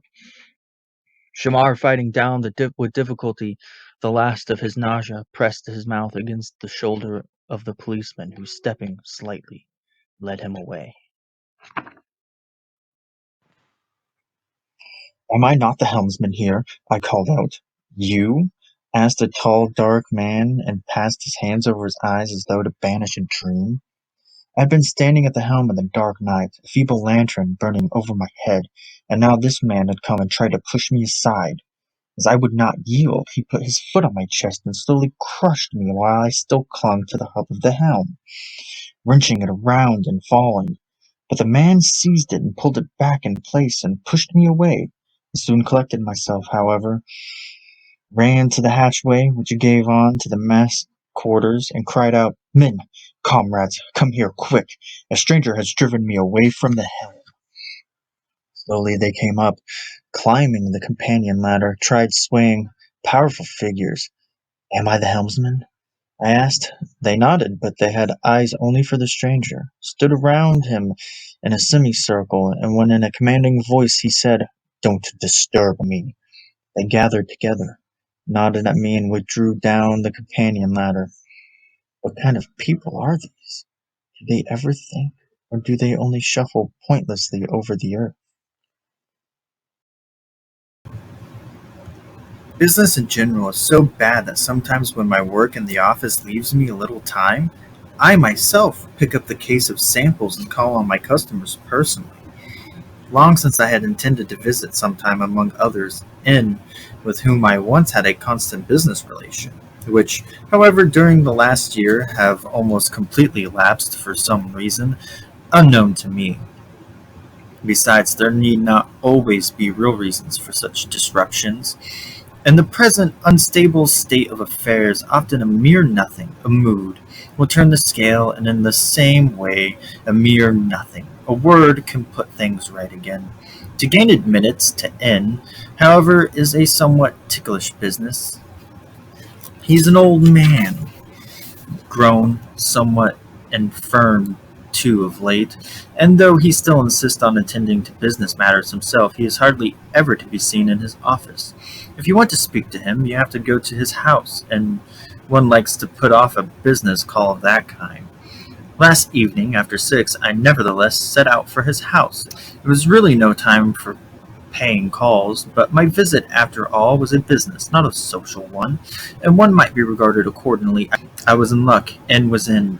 He had just come back with his wife from a walk, the servant told me, and was now in the bedroom of his son, who was unwell and confined to his bed. I was requested to go there. At first I hesitated, but then the desire to get my disagreeable visit over as quickly as possible turned the scale, and I allowed myself to be conducted as I was, in my overcoat and hat, with my case of samples, through a dark room into a faintly lit one, where a small company was gathered. My first glance fell, probably by instinct, on an agent only too well known to me, a trade rival of myself in some respects, so he had stolen a march on me, it seemed. He was sitting comfortably by the bed of the sick man, just as if he were a doctor. He sat there bizarrely in his beautiful ample overcoat, which was unbuttoned. The sick man, too, probably had his own thoughts as he lay there with his cheeks faintly flushed with fever. Now and then glancing at his visitor, he was no longer young either. N's son, a man about my own age, with a short beard somewhat unkempt on account of his illness. Old N, a tall, broad-shouldered man, but, to my astonishment, grown very thin because of some creeping malady, bent and infirm, was still wearing the fur coat in which he had entered, and mumbling something to his son. His wife, small and frail, but immensely vivacious, yet only when she spoke to him. Us others she scarcely noticed. was occupied in helping him to take off his overcoat, which, considering the great difference in their height, was a matter of some difficulty. But at last was achieved. Perhaps indeed the real difficulty was caused by N's impatience, for with restless hands kept on feeling For with restless hands he kept on feeling for the easy chair, which his wife, after the overcoat was off, quickly pushed forward for him. She herself then took up the fur coat, beneath which she almost vanished, and carried it out. Now at last it seemed to me my moment had come, or rather it had not come and probably would never come. Yet if I was to attempt anything, it must be done at once, for I felt that here the conditions for a business interview could only become increasingly unfavorable, and to plant myself down here for all time, as the ancient apparently intended, was not my way. Besides, I did not want to take the slightest notice of him, so I began without ceremony to state my business, although I saw that N would have liked at that moment to have a chat with his son. Unfortunately, I have a habit, when I have worked myself up, and that takes a very short time, and on this occasion took a shorter time than usual, of getting up and walking about while I am talking. Though a very good arrangement in one's own office in a strange house, it may be somewhat burdensome, but I could not restrain myself, particularly as I was feeling the lack of usual cigarette. Well, every man has his bad habits, yet I can congratulate myself on mine when I think of the agent's. For what is to be said of his behavior, of the fact, for instance, that every now and then he would suddenly and quite unexpectedly clap his hat on his head? He had been holding it on his knee until then, slowly pushing it up and down there. True, he took it off again immediately, as if he had made a blunder, but he had it on his head nevertheless, for a second or two, and besides, he repeated this performance again and again every few minutes. Surely such conduct would be called unpardonable. It did not disturb me, however. I walked up and down, completely absorbed in my own proposals, and ignored him. But there are people whom that trick with the hat might have put off completely. However, when I am thoroughly worked up, I disregard not only such an annoyance as these, but everything. I see it is true, all that is going on, but do not admit it, so to speak, to my consciousness until I am finished, or until some objection is raised. Thus I noticed quite well, for instance, that N was by no means in a receptive state. Holding on to the arm of his chair, he twisted about uncomfortably, never even glanced up at me, but gazed blankly, as if searching for something into vacancy, and his face was so impassive that one might have thought no syllable of what I was saying, indeed, no awareness of my presence, had penetrated to him.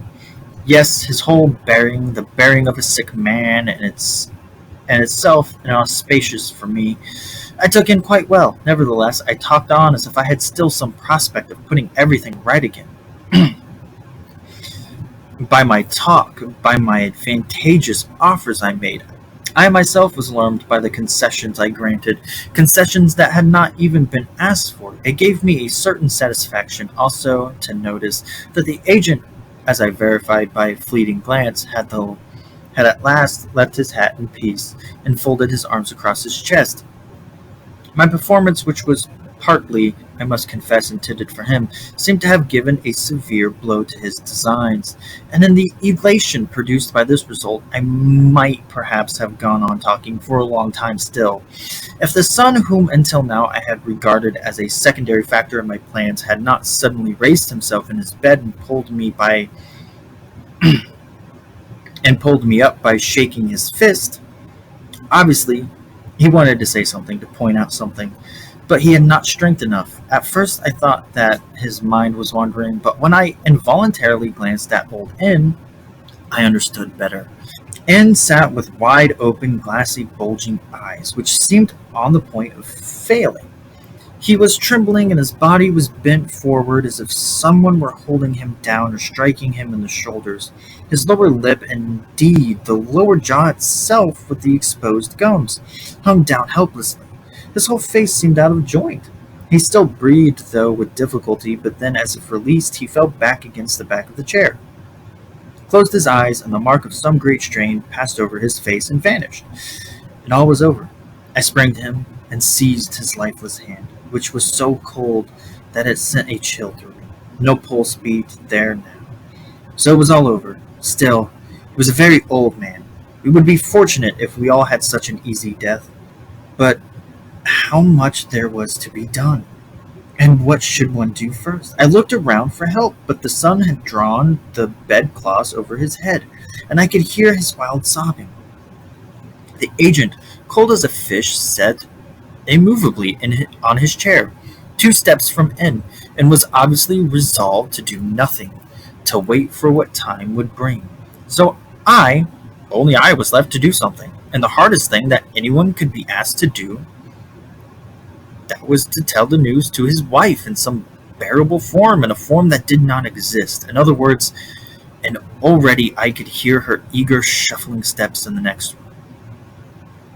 Still wearing her outdoor clothes, she had not found the time to change. She brought in a nightshirt that she had warmed before the fire for her husband to put on. "He's fallen asleep," she said, smiling and shaking her head, when she's found us sitting so still. And with the infinite trustfulness of the innocent, she took up the same hand that I had held a moment before with such fear and repugnance, kissed it playfully. And how could we, 3 others, have borne the sight? In moved, yawned loudly, allowed his nightshirt to be put on, endured with a mixture of annoyance and irony his wife's tender reproaches for having overstrained himself by taking such a long walk, and strangely enough, said in reply, to provide no doubt a different explanation for his having fallen asleep, something about feeling bored, then so as not to catch cold by going through the draughty passage into a different room. He lay down for the time being in his son's bed. His head was bedded down beside his son's feet on 2 cushions hastily brought by his wife. After all that had gone before, I found nothing particularly odd in that. Then he asked for the evening paper, opened it without paying any attention to his guest, but did not read it, only glancing through it here and there, and made several very unpleasant observations on her offers, observations which showed astonishing shrewdness. While he waved his free hand disdainfully, and by clicking his tongue indicated that our business methods had left a bad taste in his mouth, the agent could not refrain from making 1 or 2 untimely remarks. No doubt he felt in his insensitive way that some compensation was due to him after what had happened, but his way of securing it was the worst he could have chosen. I said goodbye as soon as I could. I felt almost grateful to the agent. If he had not been there, I would not have had the resolution to leave so soon. In the lobby I met Frau N. again. At the sight of that pathetic figure, I said impulsively that she reminded me a little of my mother, and as she remained silent, I added, "Whatever people say, she could do wonders. Things that we destroyed, she could make whole again. I lost her when I was still a child." I had spoken with deliberate slowness and distinctness, for I assumed the old lady was hard of hearing.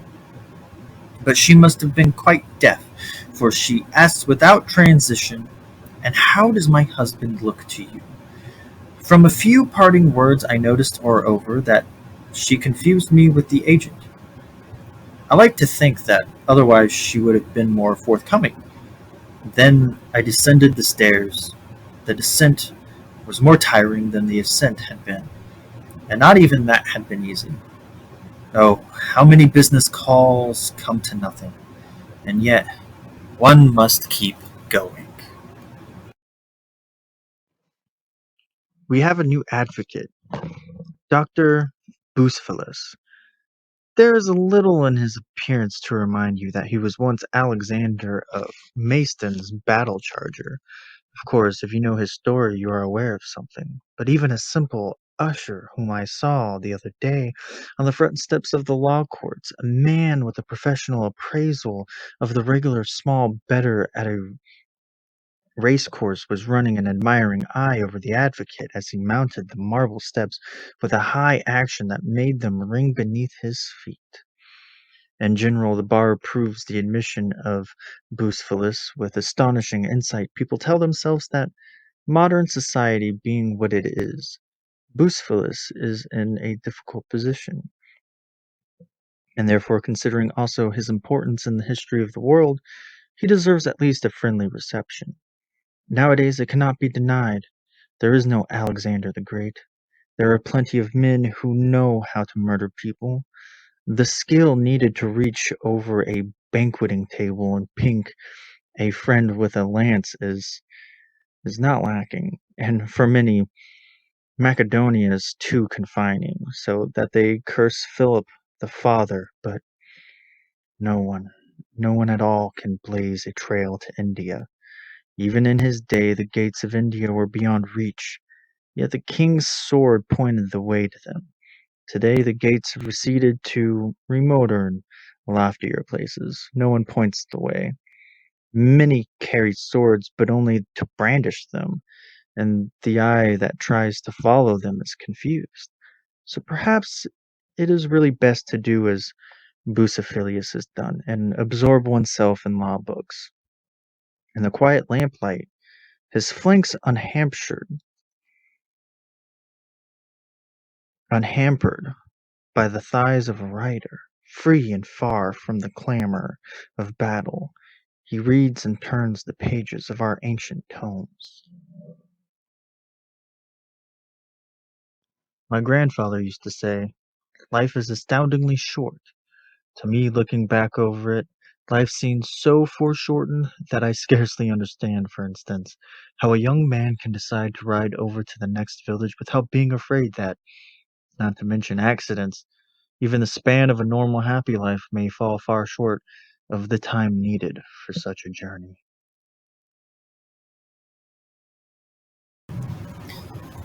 Our laws are not generally known. They are kept secret by the small group of nobles who rule us. We are convinced that these ancient laws are scrupulously administered.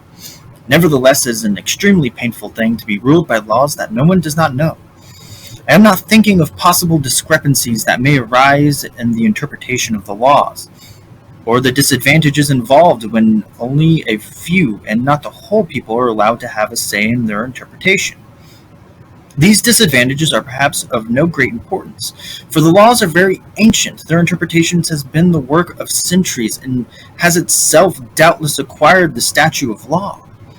And though there is still a possible freedom of interpretation left, it has now become very restricted.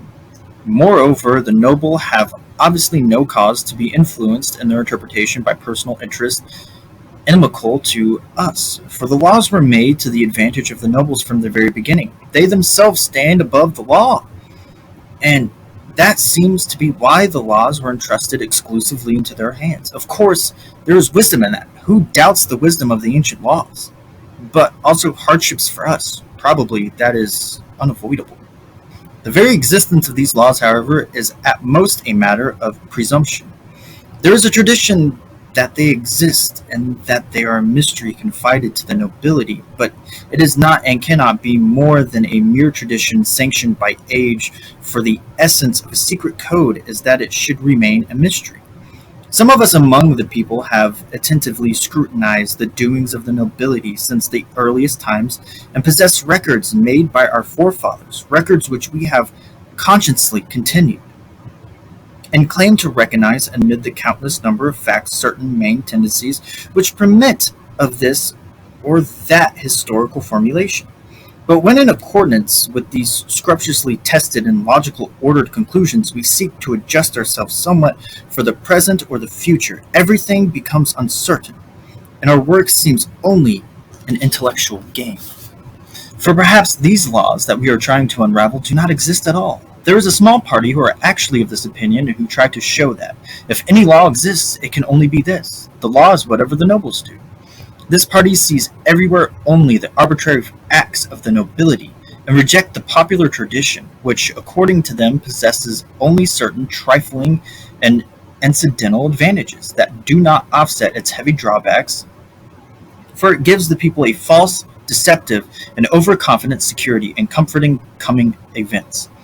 This cannot be gainsaid, but the overwhelming majority of our people account for it by the fact that the tradition is far from complete and must be more fully inquired into, that the material available, prodigious as it looks, is still too meager, and that several centuries will have to pass before it becomes really adequate. This view, so comfortless as far as the present is concerned, is lightened only by the belief that a time will eventually come when the tradition and our research into it will jointly reach the conclusion, and as it were gain a breathing space, when everything will have become clear and the law will belong to the people and the nobility will vanish. This is not maintained in any spirit of hatred against the nobility. Not at all, and by no one. We are more inclined to hate ourselves because we have not yet shown ourselves worthy of being entrusted with the laws.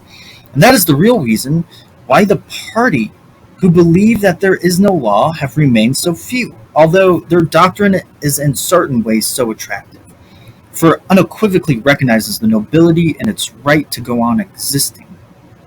Actually, one can express the problem only in a sort of paradox. Any party that would repudiate not only all belief in the laws, but the nobility as well, would have the whole people behind it.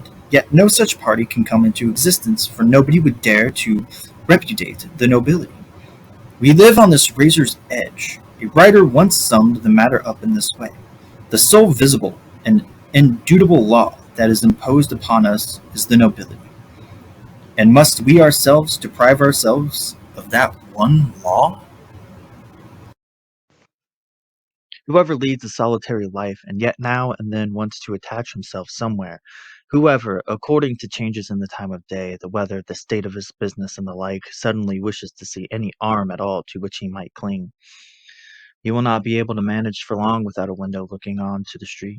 And if he is in the mood of not desiring anything, and only goes to his window sill, a tired man, with eyes turning from the public to heaven and back again, not wanting to look out and having thrown his head up a little, even then the horses below will draw him down into their train of wagons in tumult, and so at last into the human harmony.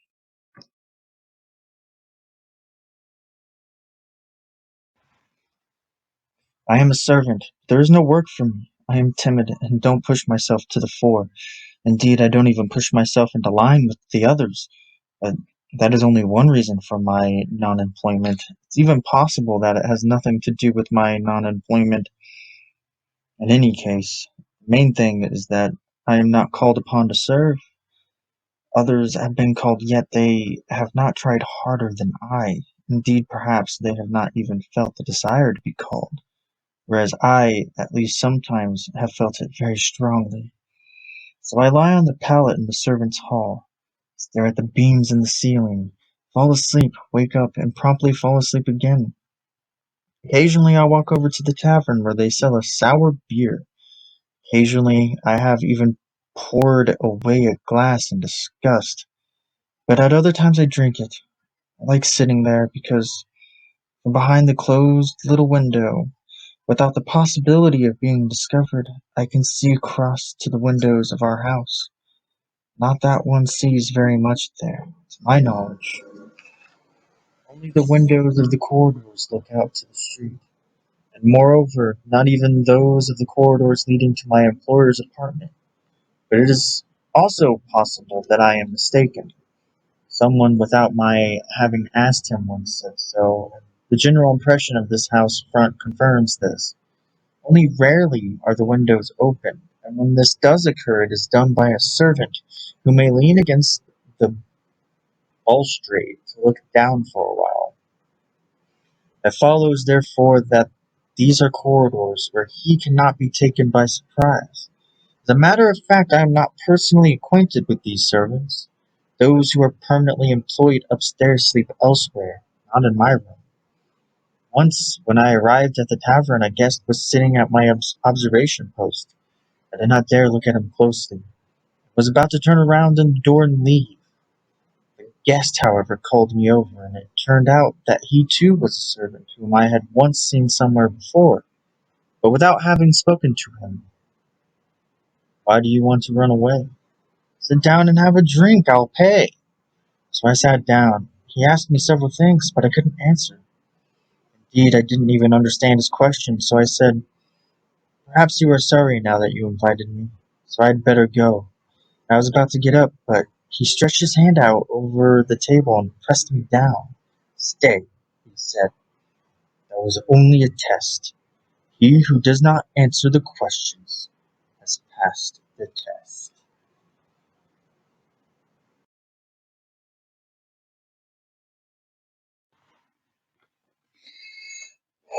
A certain philosopher used to hang about whenever children were at play, and whenever he saw a boy with a top, he would lie in wait. As soon as the top began to spin, the philosopher went in pursuit and tried to catch it. He was not perturbed when the children noisily protested and tried to keep him away from their toy. So long as he could catch the top while it was spinning, he was happy, but only for a moment. Then he threw it to the ground and walked away, for he believed that the understanding of any detail, that of a spinning top for instance, was sufficient for the understanding of all things. For this reason he did not busy himself with great problems. It seemed to him uneconomical. Once the smallest detail was understood, then everything was understood, which was why he busied himself only with the spinning top. And whenever preparations were being made for the spinning of the top, he hoped that this time it would succeed. As soon as the top began to spin, and he was running breathlessly after it, the hope would turn to certainty, but when he held the silly piece of wood in his hand, he felt nauseated. The screaming of the children, which hitherto he had not heard, and which now suddenly pierced his ears, chased him away, and he tottered like a top under a clumsy whip. For we are like tree trunks in the snow. In appearance they lie sleekly, and a little push should be enough to set them rolling. No, it can't be done, for they are firmly wedded to the ground. But see, even that is only appearance. Without making any boast of it, Sancho Panza succeeded in the course of years by feeding him a great number of romances of chivalry and adventure in the evening and night hours, and so diverting from himself his demon, whom he later called Don Quixote, that this demon thereupon set out, uninhibited, on the maddest exploits, which forever, for the lack of a preordained object, which should have been Sancho Panza himself, harmed nobody. A free man, Sancho Panza philosophically followed Don Quixote on his crusades, perhaps out of a sense of responsibility, and had of them a great and edifying entertainment to the end of his days.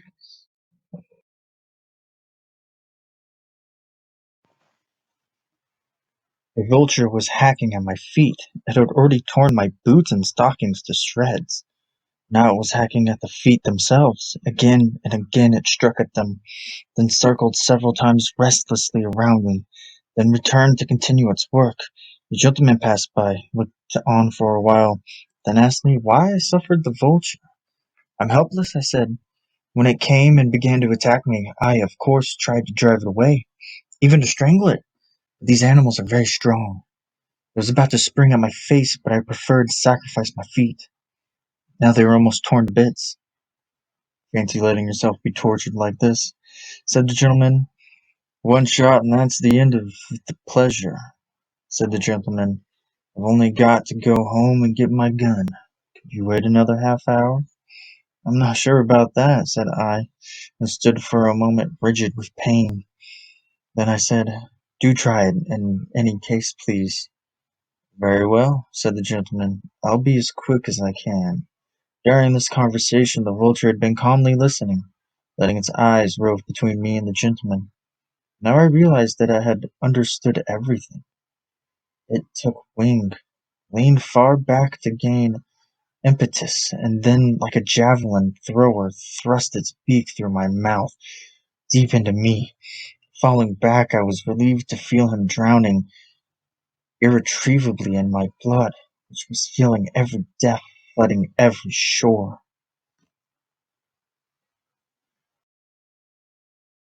See what a persuasive force the air has after a thunderstorm. My merits become evident and overpower me, though I don't put up any resistance, I grant you. I stride along, and my tempo is the tempo of all my side of the street, of the whole street, of the whole quarter. Mine is the responsibility, and rightly so, for all the raps on doors or on the flat of the table, for all toasts drunk, for lovers in their beds, and the scaffolding of new buildings pressed to each other against the house walls, and dark alleys or in the divans of a brothel. I weigh my past against my future, but find both of them admirable. Cannot give either the preference, and find nothing to grumble at save the injustice of Providence that has so clearly favored me. Only as I come into my room, I feel a little meditative without having met anything on the stairs worth meditating about. It doesn't help me much to open the window wide and hear music still playing in a garden. If one were only an Indian, instantly alert and on a racing horse, leaning against the wind, kept on quivering jerkily over the quivering ground until one shed one's spurs, for there needed no spurs, threw away the reins, for there needed no reins, and hardly saw that the land before one was smoothly shorn heath, when horse's neck and head would be already gone. Is it possible that some people are sorry for me, but I am not aware of it? My small business fills me with worries that make my forehead and temples ache inside, yet without giving any prospect of relief, for my business is a small business. I have to spend hours beforehand making things ready, jogging the caretaker's memory, warning him about mistakes he is likely to commit, and puzzling out in the same season of the year what the next season's fashions are to be. Not such as are followed by the people I know, but those that will appeal in the accessible peasants in the depths of the country. My money is in the hands of strangers. The state of their affairs must be a mystery to me. The ill luck that might overwhelm them I cannot foresee. How could I possibly avert it? Perhaps they are running into extravagance and giving a banquet in some inn garden. Some of them may be attending the banquet as a brief respite before the flight to America. When at the close of a working day I turn the key on my business and suddenly see before me hours in which I shall be able to do nothing to satisfy its never-ending demands. Then the excitement which I drove far away from me in the morning comes back like a returning tide, but cannot be contained in me and sweeps me aimlessly away with it. And yet I can make no use of this impulse. I can only go home, for my face and hands are dirty and sweaty, my clothes are stained and dusty. My working cap is on my head, and my shoes are scratched with the nails of crate. I go home as if lifted on a wave, snapping the fingers of both hands and caress the hair of any children I meet. But the way is short. Soon as I reach my house, open the door of the lift, and step in, I see now of a sudden I am alone. Others who have to climb stairways tire a little as they climb.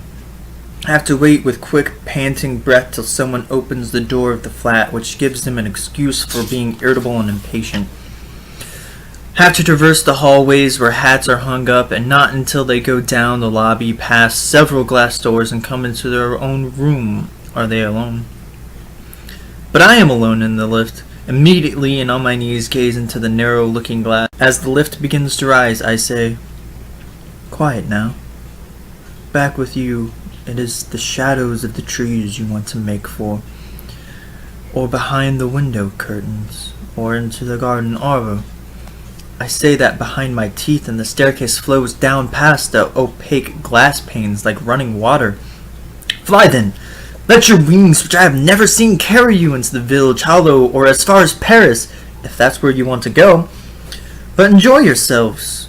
There, looking out of the window, see the processions converging out of 3 streets at once, not giving way to each other, but marching through each other, and leaving the open space free again at their last ranks draw off. Wave your handkerchief. Be indignant. Be moved. Acclaim the beauty lady who drives past. Cross over the stream on the wooden bridge. Nod to the children bathing and gape at the hurrah. Rising from the 1,000 sailors on the distant battleship, follow the trail of the inconspicuous little man, and when you have pushed him into a doorway, rob him, and then watch him, each with your hands in your pockets, as he sadly goes his way along the left-hand street. The police dispersed on galloping horses, rein in their mounts, and thrust you back. Let them. The empty streets will dishearten them. I know. What did I tell you? They are riding away already, in couples, slowly around the corners at full speed across the squares. Then I have to leave the lift, send it down again, and ring the bell. And the maid opens the door while I say, good evening. When it was becoming unbearable, once toward evening in November, and I ran along the narrow strip of carpet in my room as on a racetrack, shrank from the side of the lit-up street, then turning to the interior of the room, found a new goal in the depths of the looking-glass, and screamed aloud, to hear only my own scream, which met no answer, nor anything that could draw its force away, so that it rose up without check and could not stop, even when it was ceased being audible. The door in the wall opened toward me. How swiftly! Because swiftness was needed, and even the cart horses down below on the paving stones were rising in the air like horses driven wild in a battle, the throats bare to the enemy. Like a small ghost, a child blew in from the pitch-dark corridor, where the lamp was not yet lit, and stood a tiptoe on the floorboard that quivered imperceptibly. At once dazzled by the twilight in the room, she made to cover her face quickly with her hands, but contented herself unexpectedly with a glance at the window, where the mounting vapor of the street lighting had at last settled under its covert of darkness behind the crossbars.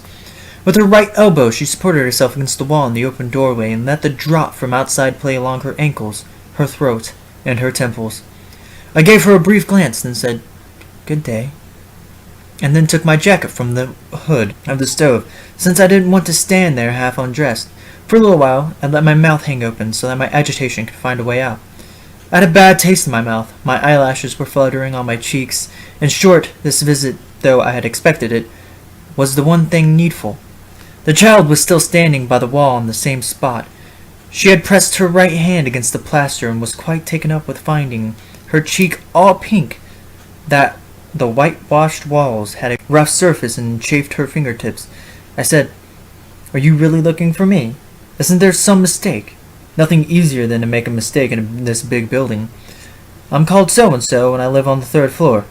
Am I the person you want to find?" "Hush, hush," said the child over her shoulder. "It's all right. They come farther into the room. I'd like to shut the door. I've shut it this very minute. Don't bother. Just be easy in your mind. It's no bother, but there's a lot of people living on this corridor, and I know them all, of course. Most of them are coming back from work now. If they hear someone talking in a room, they simply think they have the right to open the door and see what's happening. They're just like that. They've turned their backs on their daily work, and in their provisional free evenings, they're not going to be dictated to by anyone. Besides, you know that as well as I do. Let me shut the door." "Why, what's the matter with you? I don't mind if the whole house comes in. Anyhow, as I told you, I've already shut the door. Do you think you're the only person who can shut doors? I've even turned the key in the lock." "That's all right, then. I couldn't ask for more. You didn't need to turn the key either. And now that you are here, make yourself comfortable. You are my guest. You can trust me entirely. Just make yourself at home and don't be afraid. I won't compel you either to stay or to go away. Do I have to tell you that, or do you know me so little? No, you really didn't need to tell me that. What's more, you shouldn't have told me. I'm just a child. Why stand on so much ceremony with me? It's not so bad as that. A child, of course, but not so very small. You're quite big. If you were a young lady, you wouldn't dare to lock yourself so simply in a room with me. We needn't worry about that. I just want to say, my knowing you so well isn't much protection to me. It only relieves you of the effort of keeping up pretenses before me. And yet you're paying me a compliment? Stop it! I beg you, do stop it! Anyhow, I don't know you everywhere, and all the time, least of all in this darkness. It would be much better if you were to lighten up. No, perhaps not. At any rate, I'll keep it in mind that you have been threatening me." "What? Am I supposed to have threatened you? But look here. I'm so pleased that you've come at last. I say at last because it's already rather late. I can't understand why you've come so late. But it's possible that in the joy of seeing you I have been speaking at random, and you took up my words in the wrong sense. I'll admit 10 times over that I said something of the kind. I've made all kinds of threats, anything you like. Only no quarreling, for heaven's sake. But How could you think of such a thing? How could you hurt me so? Why do you insist on spoiling this brief moment of your presence here? A stranger would be more obliging than you are. That I can well believe. That's no great discovery. No stranger could come any nearer to you than I am already by nature. You know that too, so why all this pathos? If you're only wanting to stage a comedy, I'll go away immediately. What? You have the impudence to tell me that. You make a little too bold. After all, it's my room you're in.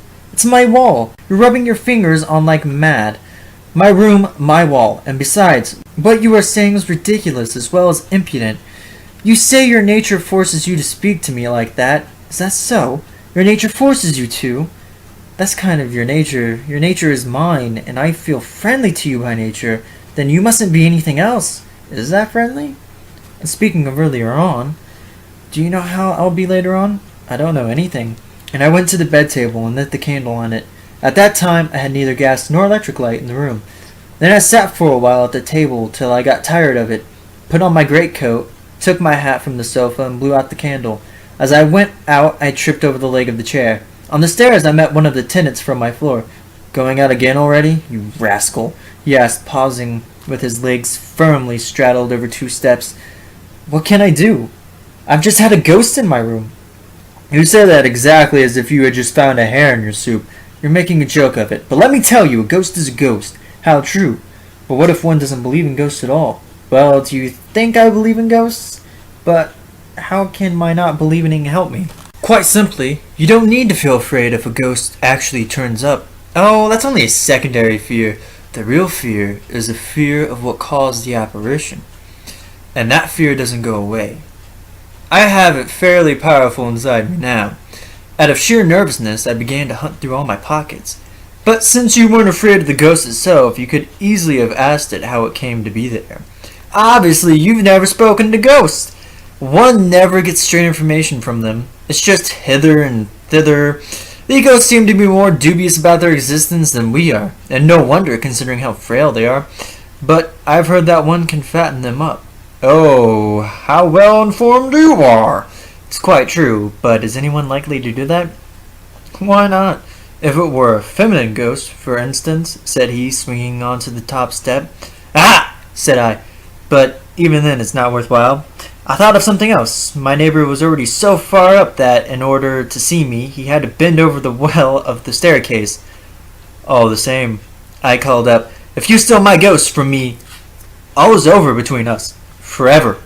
"Oh, I was only joking," he said and drew his head back. "That's all right," said I, and now I really could have gone quietly for a walk, but because I felt so forlorn, I preferred to go upstairs again and so went to bed.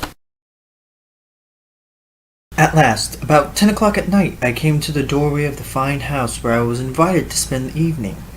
After the man beside me whom I was barely acquainted with, and who had once again thrust himself unasked upon me, had marched me for 2 long hours round the streets. "Well," I said, and clapped my hands to show that I really had to bid him goodbye.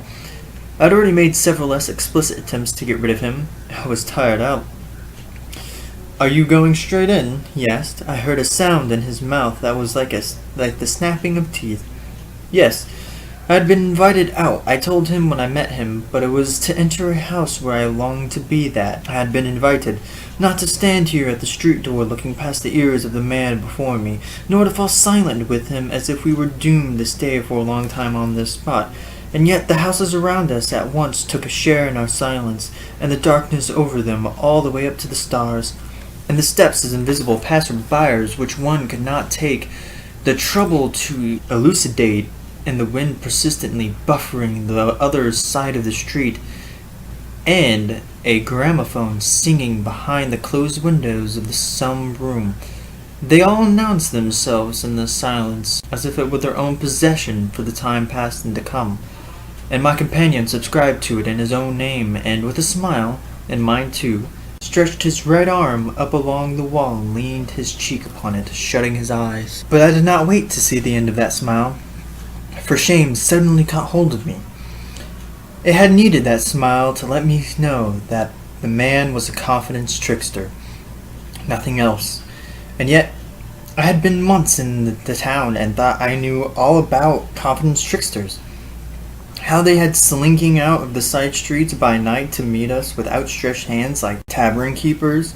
How they haunted the advertisement pillars we stood beside, sliding around them as if playing hide and seek and spying on us with at least one eye. How they suddenly appeared on the curve of the pavement at cross streets when we were hesitating.